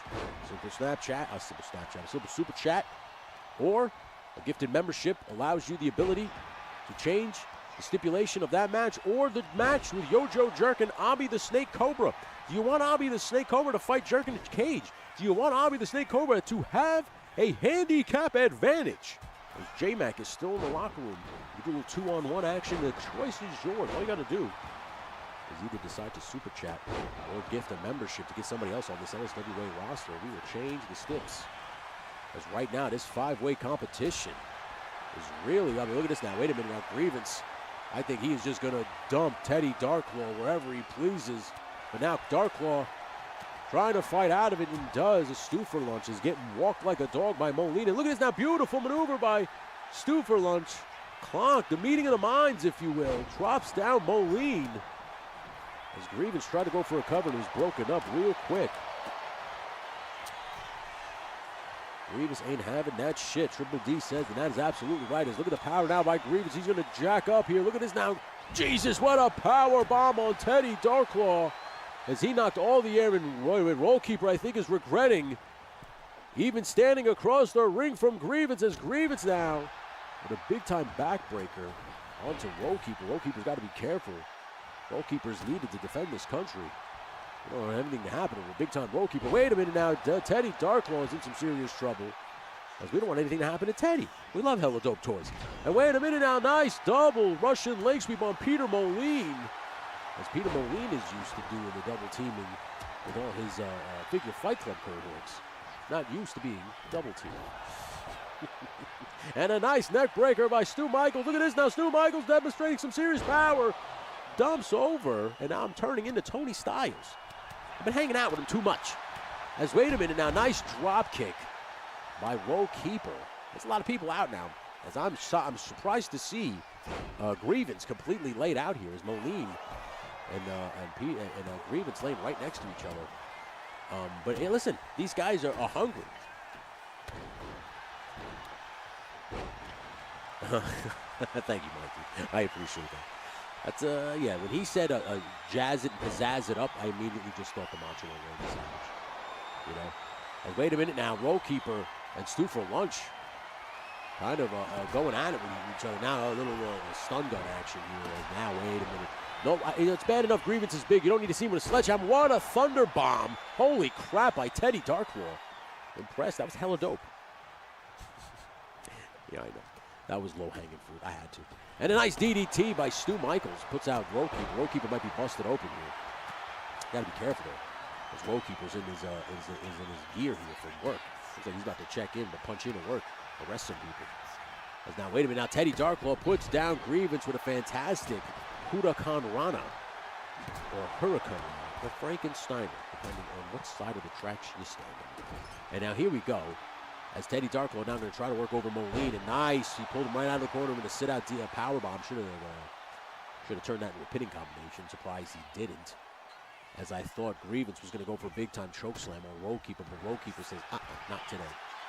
As now, Stu Michaels, in firm control, Rollkeeper saying, I'm going to drop an elbow on you. Yeah. And now, wait a minute. Drops another little elbow right there on the back of Teddy Darklaw, but now goes quickly after Peter Moline. A nice Manhattan drop as he goes for another Manhattan drop, really working over the clusters of Peter Moline. As he now goes right over to Teddy Darklaw. I thought it was a stun gun, but nice chop block by Teddy Darklaw, playing a bit of possum. I like that from Teddy Darklaw, of course. He's a WCW cohort, so I can't give him too much credit as I flag the wall. Whoa, what a boot by Grievance as he completely leveled Rollkeeper. My word. That is impressive. As now Moline goes for a cover. Teddy better break it up, but he doesn't have to. As, of course, the testicular fortitude just beaming off of Grievance. A nice big boot by Teddy Darklaw right to Peter Moline. Maybe knocked out a couple of chiclets there. As now the referee, John Steele, getting in position. But Grievance just kind of waiting for his opportunity and took it. This is impressive right now, ladies and gents. Thank you so much for hanging out with us. We got two more matches. Big time pile driver. Holy crap. Rollkeeper figuring last-ditch effort on Grievance. Going to power drive him right to the canvas. And I don't care how big you are. You get power driven like that, you might shrink a couple inches. And nice float over a Northern Lights suplex by Teddy Darklaw, but it unfortunately gets broken up by Grievance. Ladies and gentlemen, thank you so much for hanging out with us. Please I appreciate you. If you haven't hit the like button yet, hit that like button, man. And let everybody know. Share this, man. Share it on Instagram. Share it on the YouTubes. Say, come on, man, what are you doing? Go over to watch Legend Shoes. Watch LSWA. Pretty much. It's very fun. As well as all my other shit that I do. But LSWA is very fun. And now, wait a minute. Peter Moline might be going for the pedigree. Nails the pedigree on Stu Michaels. That might do it. So far, good for good.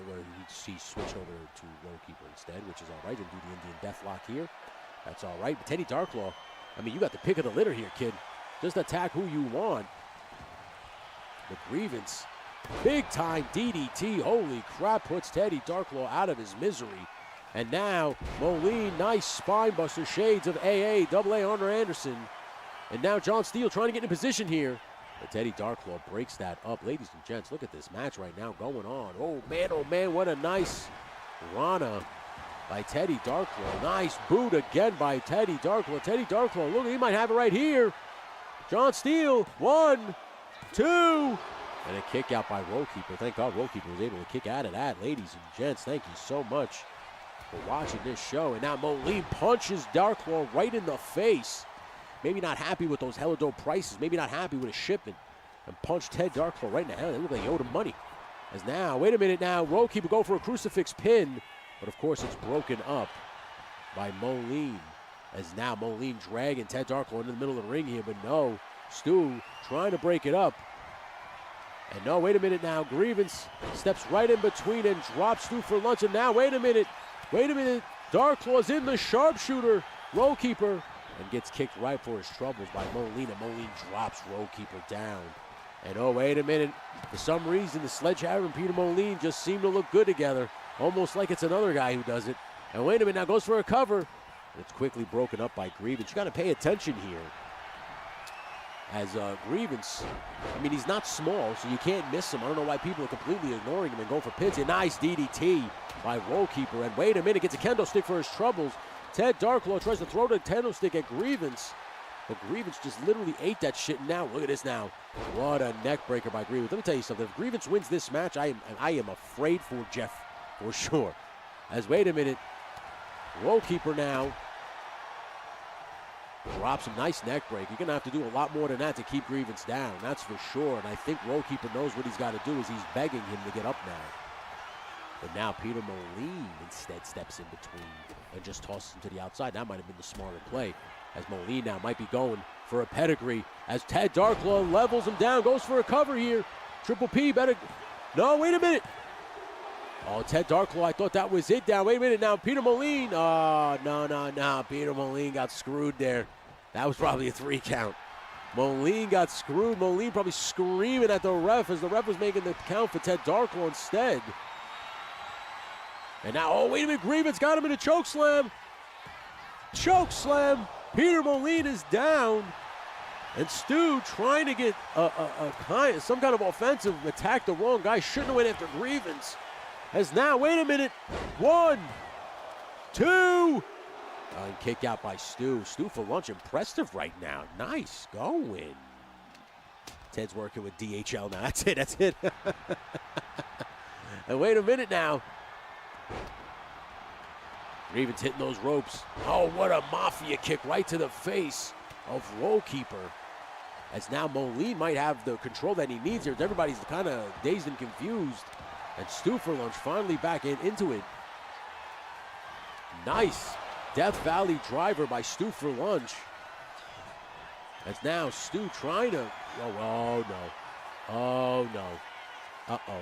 That is, and wait a minute. Roadkeeper has made Ted Darklaw tap. Holy crap. Congratulations. Jeff Areno unfortunately manifested the one thing he didn't want to happen.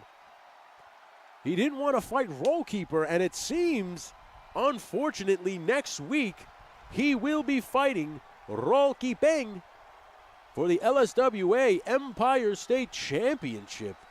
What a match. I said opening contest. What a match this was. Congratulations to Roadkeeper, who now is the #1 contender. Of course, I'll play this obligatory hip-hop theme for him. As he is now the #1 contender for Jeff Areno's Empire State Championship. Fantastic match. Like I said, we got 2 more to go after this. We have the Women's Championship and, of course, the Gimmick Factory Championship. I'm excited to see how that plays out, ladies and gents.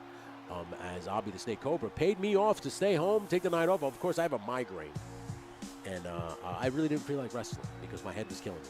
So I decided to come here in the booth and at least apply my smooth voice. As you can see here, Roll Keeper taps out Teddy Darklaw to advance now, next week. Fights Jeff Areno for the Empire State Championship. Highly impressive is Roll Keeper, as he is now going to get out of the ring and go punch out and punch into his job. Do some work here, as you see the 5-star rating, greatest of all time. Congratulations are in order to Roll Keeper for scoring the big-time pinfall victory. Now let's move on with our show here. Ladies and gentlemen, thank you so much for hanging out with us. I appreciate you, man. We have 2 more matches left. We have the Women's Championship match. Rowdy Riles won the #1 contendership the last time at the Gimmick Factory. Actually, I take that back. Jesus Christ, I'm an idiot. We have 3 more matches. The LSWA Tag Team Championship is on the line currently right now. The Blackjacks, unfortunately, according to them, lost the championship to the Edwards brothers. They believe that it's a fluke. The Edwards brothers feel that it is not. The question is, will the Edwards brothers be able to successfully retain said LSWA Tag Team Championships, or will the Blackjacks' proclamation hold true? Is it a fluke? Only time will tell, as we are about to head down to the Gimmick Factory Arena for this contest. And you hear the Blackjacks theme song, one of my favorite theme songs at the LSWA, playing in the arena here.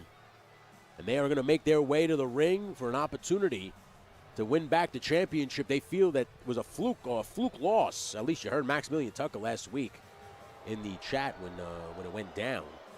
But here they are. They're making their way to the ring now. The LSWA Gimmick Factory Tag Team Championships on the line as the Blackjacks make their way to the ring. Maximilian Tucker, Ken Lanza.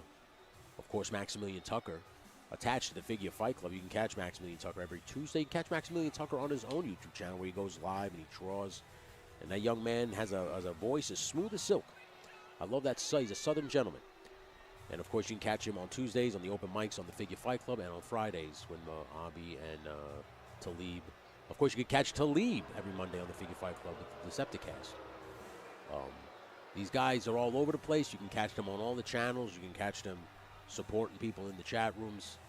And, of course, they are members here, so we appreciate them for being members of the LSWA as they have an opportunity to reclaim the Tag Team Championships from this tag team that's about to make their way into the arena. You can hear the music, the Judgment Day, the Edwards brothers, Shane Edwards and Samuel Edwards.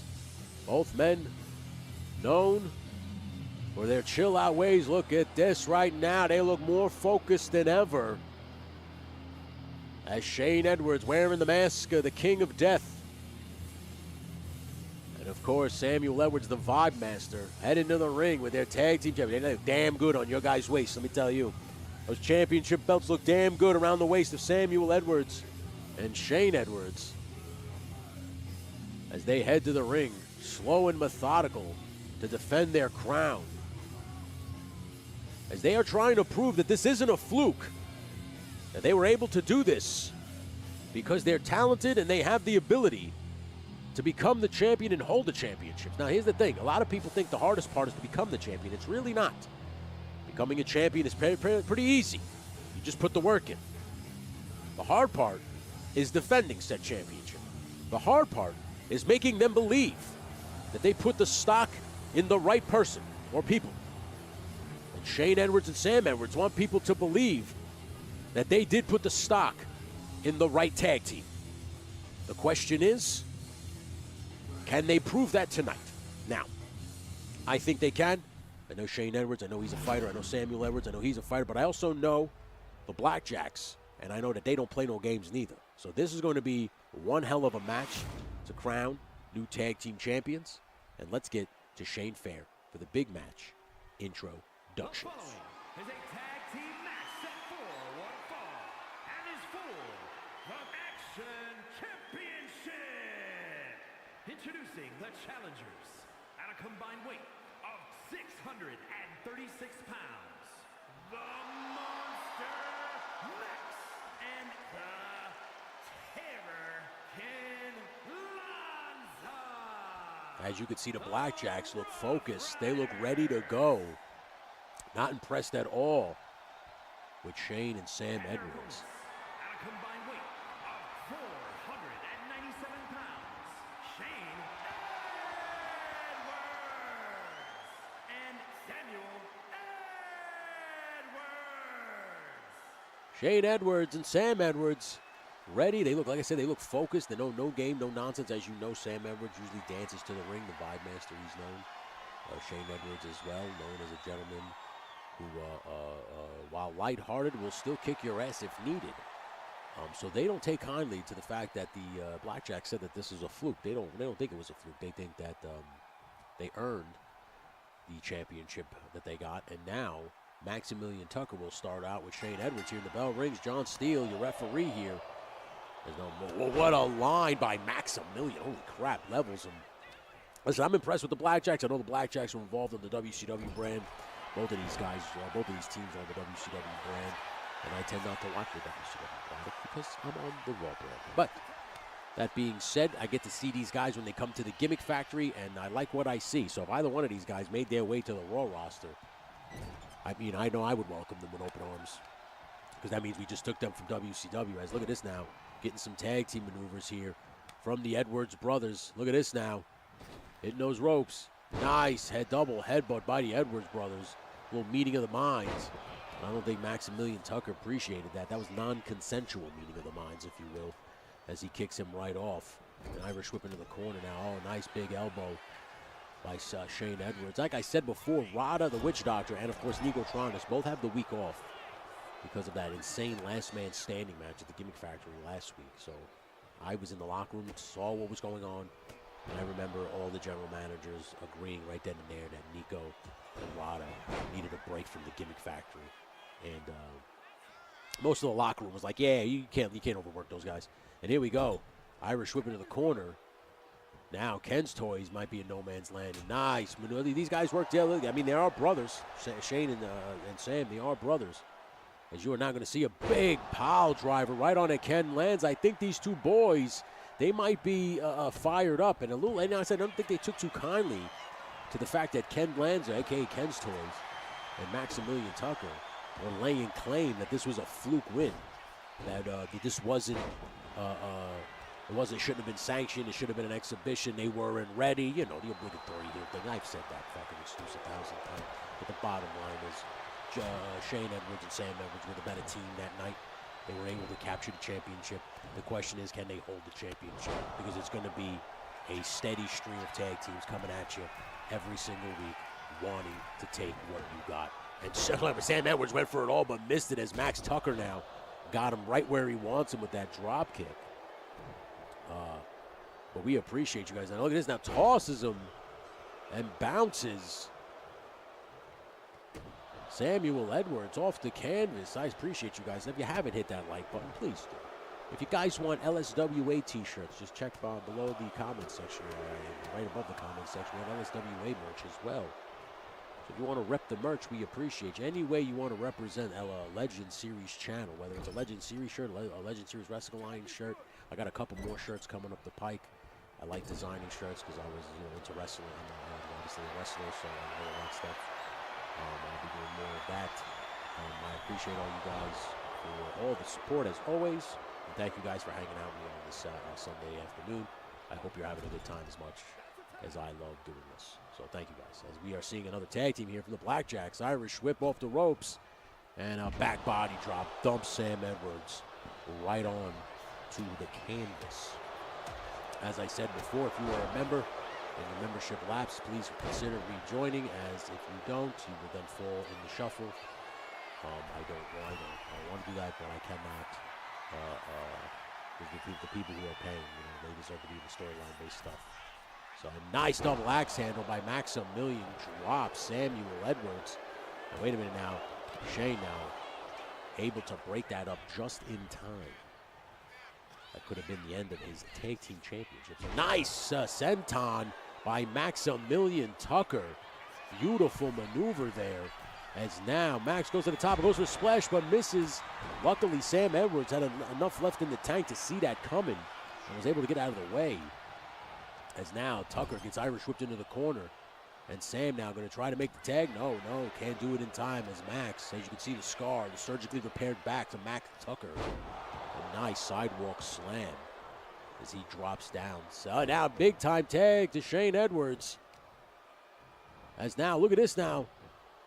Shane now reverses it, punches Tucker right in the face, and beautiful German suplex dumps him right on that surgically repaired back and neck. Man, oh man, impressive with Shane Edwards. Every week we see him. The kid gets better and better as he works over that surgically repaired back. Impressive by Shane Edwards. Now, nice. Look at this. Going to work every extremity. As you know, Max Tucker probably the stronger of the two in the Blackjacks.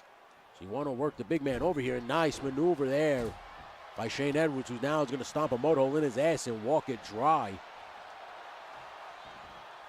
As now, Max Tucker just trying to get some breathing room, but Shane smartly stays on top of him. This is Tag Team Wrestling 101 right here. Cut the ring open. Look at this now. Max Tucker says, not today. And nice flying forearm nip up by Shane Edwards. And it's quickly broken up by Ken Stones. I appreciate all you guys for hanging out. Thank you. Is there anything you guys want to talk about? Is there anything you guys want to put over in the chat? Now is the opportunity to put yourself over. You want to share your links. You want to let anybody know that you'll be live tonight, tomorrow, the next day. Nice maneuver by the Edwards brothers going for a cover here. 1, 2. And I thought that was 3. I thought Maximilian wasn't going to get that shoulder up. But absolutely right now, if anybody wants to put over their channels, if anybody wants to put over what live stream they got going on, they're going to be a guest on a live stream. They're going to have a live stream tonight in an hour. You go right ahead. I'll leave the chat room open to all of you guys. You're more than welcome to. Is now Sam Edwards going for a cover. And Sam Edwards beats Max Tucker. 1, 2, 3. You can't deny that now. The boys, the Edwards boys. The Edwards boys score the big-time victory.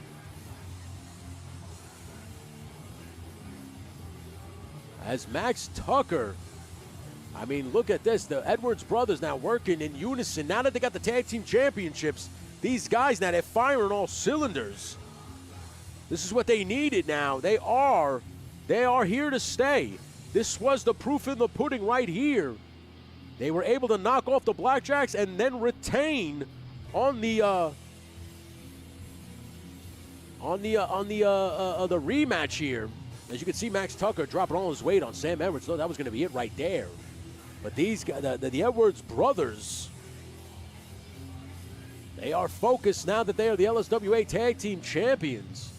As you can see, that beautiful flying forearm nip-up combo by Shane Edwards. As Shane now. And this is their move right there. Look at this now. They go to the smoke shop. Drops him right down. Have a smoke. Take a toke. And I thought that was going to do right there, but Max Tucker was able just to get the shoulder up. But it was this right here by Samuel Edwards. I mean, Sam just kind of banging him with that big old bionic elbow. Drops Max Tucker. And you could have counted to 100 right there. It worked for the American Dream. That's the Rhodes, baby. It's going to work for you, baby. All you got to do is do it right. And there you go. The Edwards brothers celebrating as they get the tag team championships. Hand it to them. Congratulations are in order for Sam and Shane, the Edwards brothers. Congratulations, boys. You deserve it. As they continue to celebrate here in the arena. Everybody loves to see the Edwards brothers. Everybody loves to see all this action here at the LSWA. I appreciate all you guys. Thank you so much, man. It was a good time. It was a great match. Got 4.5 stars. Dave Meltzer hit you. As Shane Edwards and Samuel Edwards now walk off into the sunset as your reigning and defending LSWA Tag Team Champions. Now, we have 2 matches left officially. We have Rowdy Riles versus Kitsune. And we have Yojo Jerk versus Abi the Snake Cobra. Both titles will be on the line. Of course, Kitsune defending the Women's Championship and Yojo Jerk defending the Gimmick Factory Championship. As I said before, we are working on a LSWA World Championship. That will be coming in the coming weeks, and that will be defended across the board. So that can be defended on the storyline-based content, and it could potentially happen. I don't know just yet. We'll see. I'm going to work it in storyline, though. So don't think that, like, if you win the belt, I want to defend it here. It's going to be worked into storylines. So if you want to help me work it into the storyline, we can do that. If not, just let me cook, and I'll work it in, no problem. But as I said before, we have a women's championship match on the line as Kitsune defends her championship against Rowdy Riles, the number one contender. As you know, Rowdy Riles and Kitsune have had quite the rivalry here at the Gimmick Factory. So let's see how this plays out here today. Ladies and gentlemen, thank you so much for joining us. Thank you so much for hanging out with us. We appreciate you. Thank you, as always. I think it's Kitsune, so I think it's Kitsune's theme. Just want to play first. He's just saying that it's for the Women's Championship, I think is what he's doing. Yeah, that's what he's doing. So here you go. Kitsune's theme is playing in the arena. The current reigning LSWA Women's Champion is going to head to the ring as we say good luck to the two ladies. They go one-on-one for the championship. As you can see, Kitsune, that damn Women's Championship looks good. As we got to tip the cap to the LSWA brass for designing these championships. They did a great job. And here comes Kitsune, as she is the current reigning and defending WWE Women's Champion over on the Raw brand.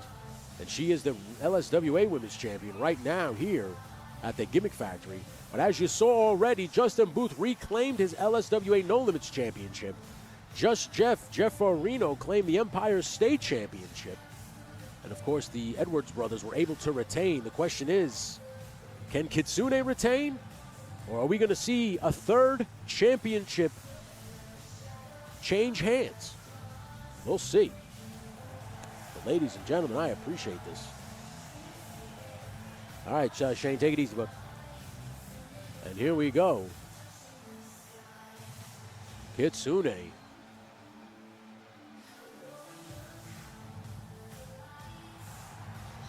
There she is, ready to go.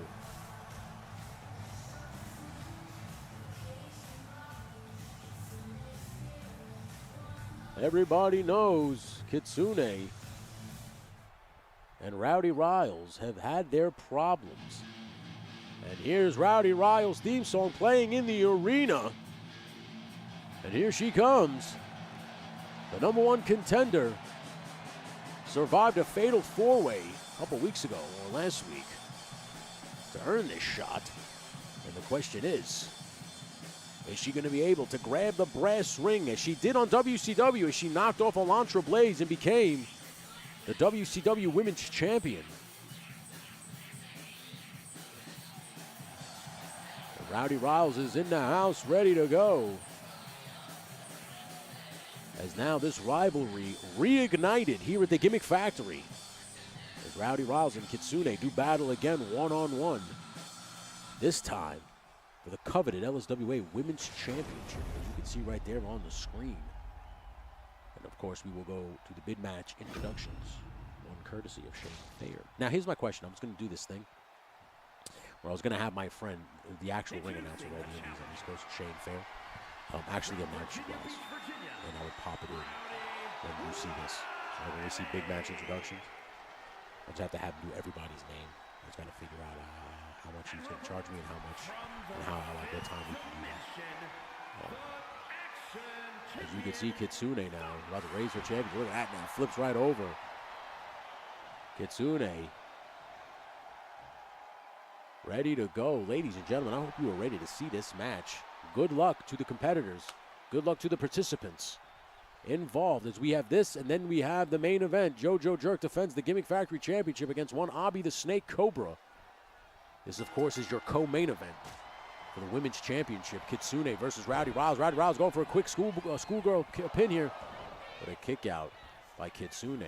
Not even a 1 count by Rosa Gurney. As I am sure Rosa Gurney was telling Kitsune that she does not like her outfit.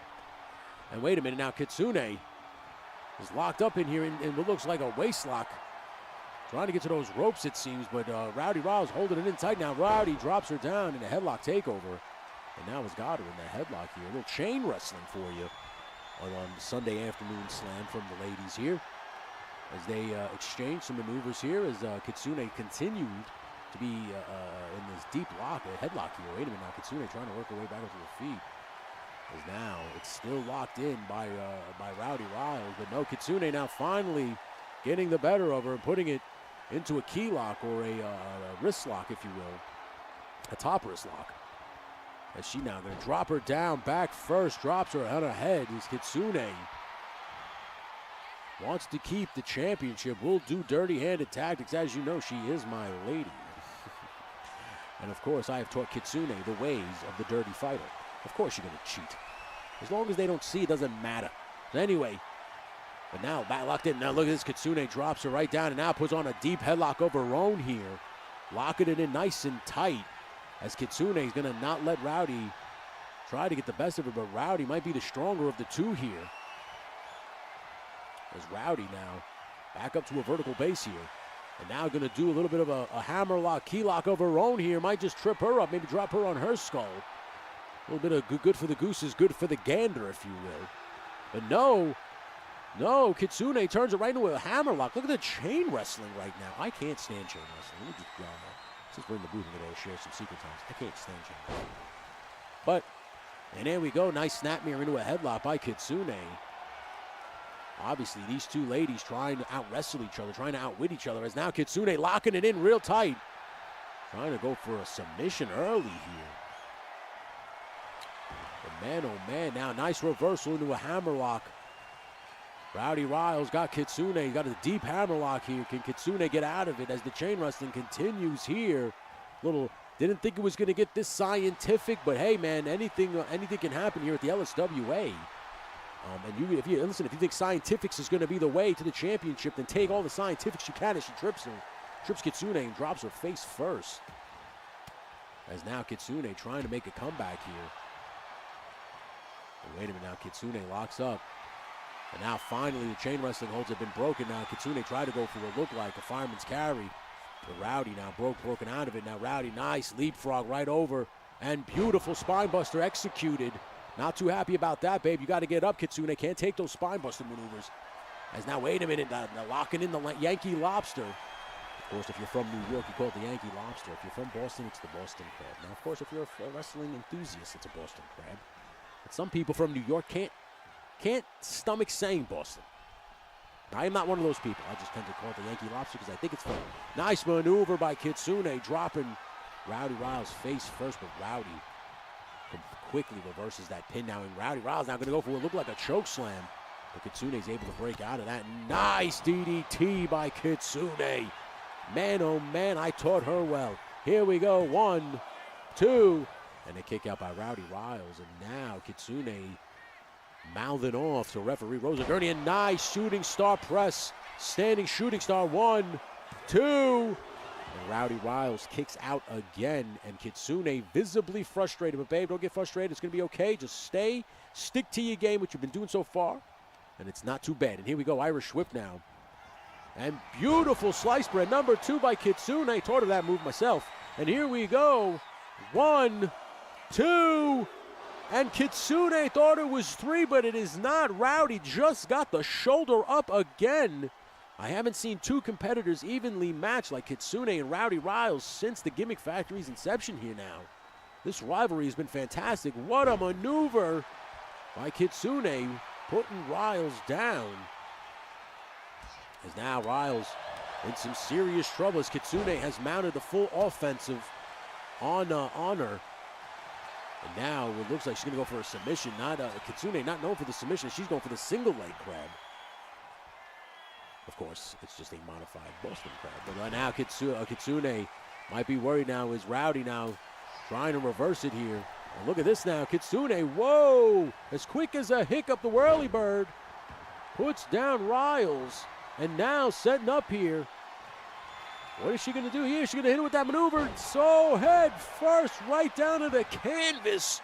Could this do it right here? 1, 2, and there you have it, retained.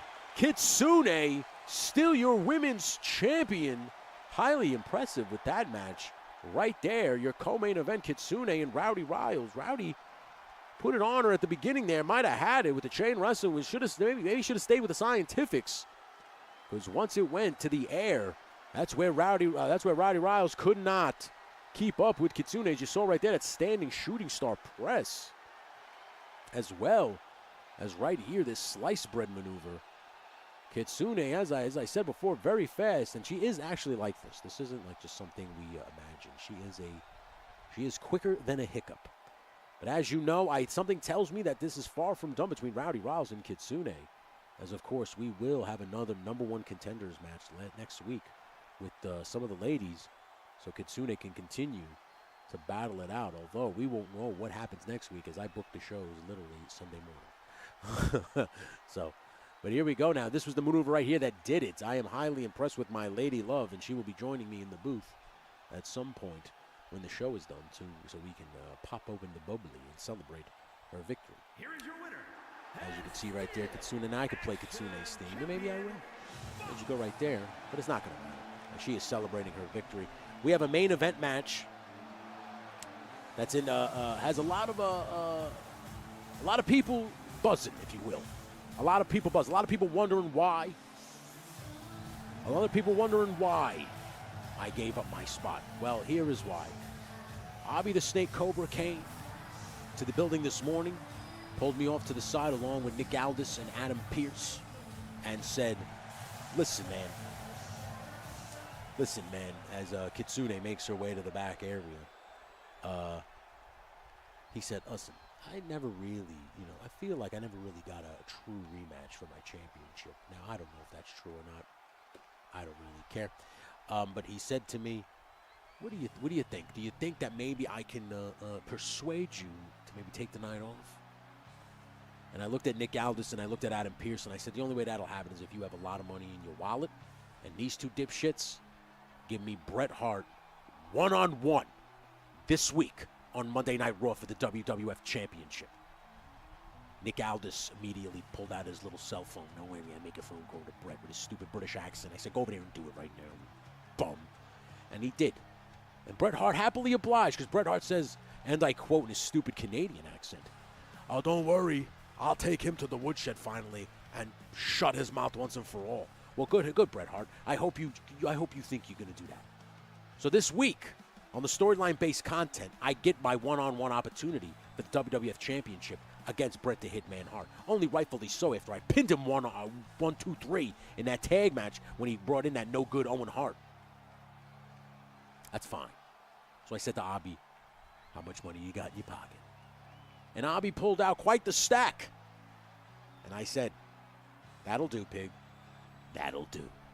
So, we are now going to head back to the Gimmick Factory for your main event for the LSWA Gimmick Factory Championship, when Abby the Snake Cobra has now earned his shot against one Yojo Jerk. Some call him the People's Champion. Hey, what's up, Alfred? It's good to see you. Some people call him our champion. The bottom line is he's the Gimmick Factory Champion, and he has to defend his championship against Abby the Snake Cobra in one-on-one competition. Let's head to the arena and see how this one will play out. Ladies and gentlemen, thank you so much for hanging out with us. We appreciate you. I think the Figure Fight Club will be coming out first, as we know. See, we're announcing the Gimmick Factory Championship. I am sorry for that. And here we go, as now referee Shane Fair announces Abby the Snake Cobra going to make his way to the ring. Thank you guys so much for hanging out with me. I appreciate you. Please hit that like button if you haven't. And thank you so much to Jeff for the $5 super chat. Thank you so much to Justin Booth for the gifted membership. Yojo Daddy, you're back on the clock here. Appreciate you. Hopefully you'll stick around. We appreciate that if you would.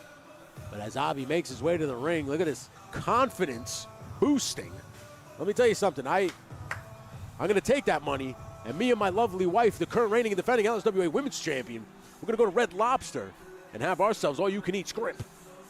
We can eat all that scrimp all day long. And we're going to just say courtesy of one Abby the Snake, thanks for all the scrimp. We appreciate you. And hopefully you can knock off Yojo Jerk. But listen, if Yojo Jerk retains, I really don't care because it's not me that's fighting him. It's you, Abby. So I hope the money that you paid was worth it. So here we go.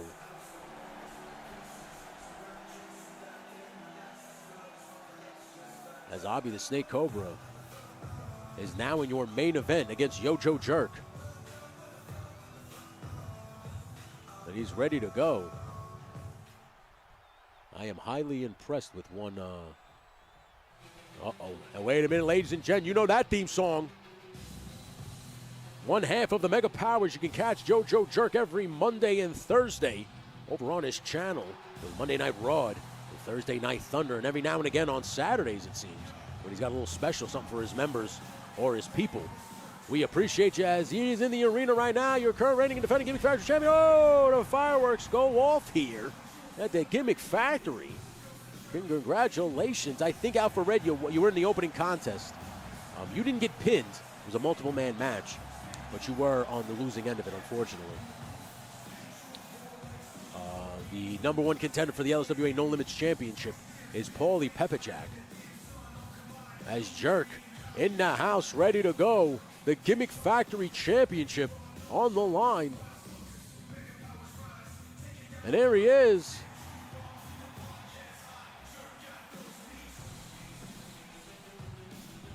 Yojo Jerk. Rocking it out right now, ladies and gentlemen. The LSWA Gimmick Factory Championship on the line. You're seeing it right there. God, man, whoever designed that belt deserves a medal. Or maybe a championship belt. We'll see. And it's nice to see. And let's go to Shane Fair for those big match introductions.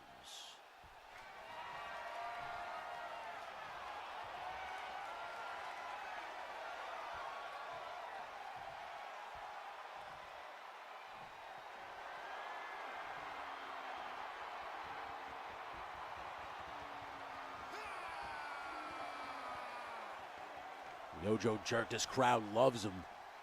They love Yojo Jerk. As there it is, he might be giving that title over for the last time. He's been able to successfully defend it a few times, and I won it from Jeff Farino. And will now defend it against Abby the Snake Cobra, who is a former Gimmick Factory Championship, the first Gimmick Factory Champion. And here we go. Rosa Gurney raising the title up, letting everybody know it's on the line. And here we go. Abby the Snake Cobra, Yojo Jerk, championship on the line. Your main event here at LSWA Sunday Afternoon Slam. The bell is rung, and Jerk right out of the box. The big knee, and no, wait a minute, Abby not playing that. As these two men evenly matched, both gentlemen, of course. Abby the Snake Cobra, leader of the Figure Fight Club, while Yojo Jerk leads the Raw Dogs. And here we go. Oh, wait a minute. Abby tried to go for a knee, but Jerk saw it coming. And now a nice Mongolian shot by Yojo Jerk, who now puts him right down and goes for those fists, those hammer fists. Jerk, known more for his striking than his technical prowess. As Abby the Snake Cobra, known more for the finesse side of things. A nice German suplex by Abby the Snake Cobra, putting down Yojo Jerk. It's anybody's ball game whose match this is going to be. As Abby the Snake, knowing that he's going to rely on his speed and quickness. His Jerk will definitely, if you can try to get him a strike. Look now, wait a minute. As Abby the Snake now using a sledgehammer. I guess it's allowed. Rosa Gurney allowing it. I don't remember throwing the rule book out the window here. As Abby the Snake might have paid off Rosa Gurney too. This guy's throwing money around like it's nobody's business. This is insane right now. He just paid off the ref too. As he is now attacking Jerk. Jerk might be in trouble after he took that sledgehammer to the gut now. Nice Huracan Rana into a pinning combination. 1, 2. And a kick out by Yojo Jerk at 2. That was almost 3 right there. A little nervous about what's going on right now. As Abby the Snake now begging Jerk to get up to his feet. This is your main event for LSWA Sunday morning slam. This is a nice off the ropes. Huracan Rana drops Jerk. Jerk after getting hit with that sledgehammer to the abs. might not be able to mount the comeback that he's going to need to retain his championship, as he now just rolls to the ropes, and he's going to use the ropes as a support. Oh, man, oh, crap. He just knocked him right off onto the floor. Yojo Jerk, I don't think expected that sledgehammer shot to take an effect the way it did. Here we go, an Irish whip off the ropes, into the guardrail. Jerk finally mounting a comeback now, bouncing his head off the floor like a basketball off the parquet floor. Here, we'll say we're at the Gimmick Factory at MSG. That's right, the Garden, the Mecca. Just kidding. I got to earn that, right? And now Abi now using a chair again, as he completely must have paid off Rosa Gurney, because this is supposed to be a regular championship match, and you could clearly see she's watching him swing that chair for the fences. I have no idea what's going on, but Abi wants to retain this championship. And here we go. As now, wait a minute now. Oh, wait, a reversal by Jerk. Is Jerk now going to put him in a waist lock, going to walk him over to that corner? And no, Abi the Snake able to break out of that just in time, as Jerk just trying to mount the comeback. But I don't know if that sledgehammer and the chair shots now might have taken their toll. And wait a minute now, Jerk says, not today. But they are just going move for move, blow for blow here. As wait a minute, Gory special here. Shades of Gory Guerrero, as now Jerk, nice arm drag takedown by Yojo Jerk. As Jerk is just trying. Nice high Harley race high knee, busts Abi the Snake wide open.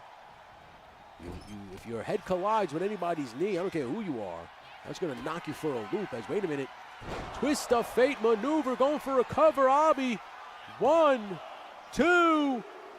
And oh man, I thought that was almost 3. As Yojo Jerk just able to get the shoulder up. We appreciate you so much for hanging out with me. Thank you, guys. This is LSWA Sunday afternoon, Sunday morning slam, wherever you are in the world right now. And now, whoa, what a dump over, belly to belly. Overhead suplex by Abi the Snake Cobra, dropping Yojo Jerk. Wait a minute, Alpha, what is this? Action figure addicts coming out of nowhere. What the hell is this? A J-Driller right on to Abi the Snake Cobra. What the hell?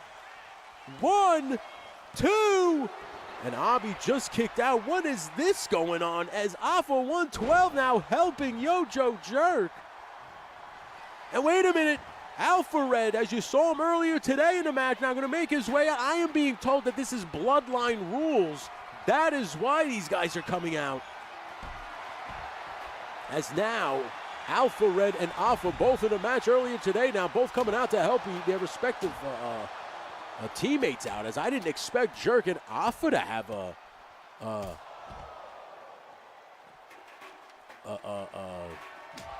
deal with each other. What the hell is this about? Maybe Jojo Jerk making a deal with the Judgment Day, the new Judgment Day, Alpha 112 and Dominic Mysterio. As Alpha now taking out Alpha Red. This is crazy right now, ladies and gentlemen.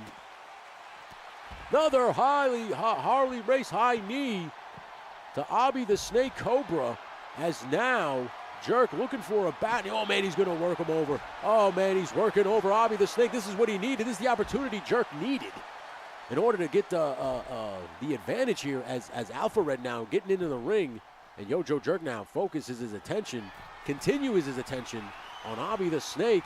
As wait a minute now, J-Mac's here. J-Mac now going right after Alpha. And I don't know, the numbers game might belong to the Figure Fight Club. So if I was Jerk, I would be highly worried right now, as the Figure Fight Club has now gotten involved. Maybe this is why I got paid off to not show up. As Abi had a game plan here, as Jerk is now completely outnumbered. What is going on right now? As Alpha now going to try to drop Joe. No, but Alpha Red, beautiful reversal. Abi paid for this, definitely, as Rowdy Riles from the back now saying, and look at this now, Jerk slowly getting up here. He might be in trouble, as the numbers game doesn't belong to him right now. And Abi the Snake now, Jesus, what a back suplex right there on the concrete. Drops Jerk head first onto the concrete floor. Man, I guess Abi literally had the, anybody who had questions, he had the answers here. And is now in firm control. No, Jerk fighting back, trying to fight back. And wait a minute now. Roll keeper changed out of his outfit and now coming out here. The wrench of wrenches trying to help Jerk as he's in the house. And wait a minute, who else is coming out? What is it else is going on? Oh, Justin Booth is here now. Everybody is coming out the Gimmick Factory. There's no rules here tonight, ladies and gentlemen, as these guys now getting the three amigos. My word, what's going on here in your main event? Justin Booth now coming out to help Yojo Jerk. Of course, you know Justin Booth has had his problems with the Figure Fight Club. And now, wait a minute now. Oh, my goodness, Abi the Snake. What a beautiful Sambo slam right there on the concrete. All he's got to do now is move Jerk into the ring. And, tosses Jerk into the stairs. This match, this Bloodline Rules match has gone completely out of hand after Abi the Snake Cobra just threw money at the referee and told her, mind your business. And as you can see now, everybody's here as Yojo Jerk. We are right there on it. Oh, wait, Justin Booth accidentally knocks them both for a loop. As now Jerk over here, as you can see, everybody's out. Alpha Red might have left on Alpha Red and Roll Keeper on the other side of the ring here. As Abi the Snake Cobra knows that in order to get the win, he's got to get Jerk back into the ring. The question is, can Jerk mount a comeback here? As the Figure Fight Club, if they wanted Peter Molina to hit the ring, he could. As they still have the numbers game, but Roll Keeper, Justin Booth, and Alpha 112 of all people coming out that. Wait a minute, small package. He's got him in a small package. One. The kick out, my word, what the hell's going on right now? As the Figure Fight Club had a game plan to put the title back on the Abi the Snake Cobra. It started with paying me off and getting me out of the way. And once they got me out of the way, then they paid the ref off. And wait a minute, go for a cover here. 1, 2, and oh my God, they're not in time. And Abi the Snake steals it, as you can see. Justin Booth and Row Keeper furious with what is going on here. Abi the Snake steals the victory from Yojo Jerk, paying off. The ref paying me off, probably paying off Nick Aldis and Adam Pearce and Eric Bischoff, because he's the grimiest of the grime. Look at this. I can't believe this. I thought this would have done it, and I would have respected him a little bit more because he would have done it one-on-one. But you know what? I got to respect the technique. He did what he had to do. He paid off the refs. Even when Action Figure Addict came out first to help and hit him with this J-Driller, you think it's done, but then, of course, Alpha Red won't let it happen. J-Mac ain't going to let it happen. Even after Justin Booth and Roll Keeper got involved. You see Roll Keeper right here get involved. It wasn't enough, as the Figure Fight Club has now found a way to reclaim the LSWA Gimmick Factory Championship. But something tells me this is far from over.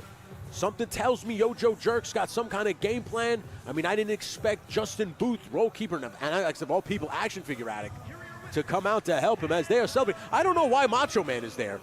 What is that about, ladies and gentlemen? What? Macho Man left the booth a second ago. I was just with him. Now he's with the Figure Fight Club. What the hell is this about? Is the Macho Man in the Figure Fight Club? I wasn't told that. He's wearing the same color scheme. And the Macho Man left the booth. I thought he was in here. He was at the craft services table. But he bounced, and now he's pretending like he got hurt, wants to fit in, I guess. I'm going to have a long talk with Macho Man later today. But ladies and gentlemen, that, of course, is LSWA Sunday Afternoon Slam. What a show. What a show. So thank you so much for hanging out with us today. 2.5 hours, not bad. That was perfect, man. I hope you guys had a good time. I hope you guys had a real good time. I appreciate everybody who came through. I appreciate everybody who stuck around through the whole show. I appreciate everybody who watched everything. I appreciate all the smack talk. I appreciate all you guys living in my fantasy world, as I kind of made that shit up with Abi the Snake. I made it Bloodline Rules for a reason, because I wanted that to happen. I'm glad it happened. I didn't want him to lose, so I wanted Jerk to kind of survive the wave, but that's okay, because now we've just established a rivalry between the mega powers and the Figure Fight Club, which is kind of what I'm trying to do here with this LSWA. Anyway, so I'm happy that this went down the way it did. I hope you guys enjoyed the show. I hope you guys enjoyed it from top to bottom. Let's go right from the beginning. In your 8-man match, Paulie Pepperjack was able to score the pinfall victory. He is now the #1 contender for the LSWA No Limits Championship. Blake Tarpley and Mython the Python got some retribution on Ayo Smudge after the loss last week at the Gimmick Factory, scoring a big-time pinfall victory courtesy of a sit-out powerbomb by Mython the Python. Jeff Areno is your new Empire State Champion as he attacked Don Curvin in the locker room in the backstage area and was able to score the victory. Justin Booth, another one, retribution for Justin Booth as he regains his LSWA No Limits Championship. Roll Keeper, after Jeff Areno says, please not you, Dan, please not you, Dan. Dan was able to score a big submission victory and now is the #1 contender for Jeff Areno's Empire State Championship. It is not a fluke, ladies and gentlemen. Shane Edwards and Sam Edwards are here to stay, as they are the reigning and defending and retaining LSWA Tag Team Champions. And, of course, Rowdy Riles and Kitsune continue their blood feud, as Kitsune now scores a pinfall victory, retaining her Women's Championship, and being told that Rowdy Riles will be involved in a #1 contenders match yet again next week, or possibly a Women's Championship match, one or the other. We haven't decided if Kitsune is working next week. Of course, in your main event, Abby the Snake stacked the odds against Jerk, but Jerk had some aces up his sleeve, no pun intended, with Justin Booth, action figure addict, and Rocky Peng. So, but it wasn't enough, as Abby the Snake Cobra was able to score a pinfall victory over Yojo Jerk and is now your reigning champion. So, ladies and gentlemen, I had an absolute blast. Enjoyed opening these two guys. These were fun. These are fun toys. They're little loose. I mean, I'm not asking for stiff as a board joints, but they're thinking about putting them right back in the box and just displaying the box because I like the box. That's why I just didn't want to start ripping shit out.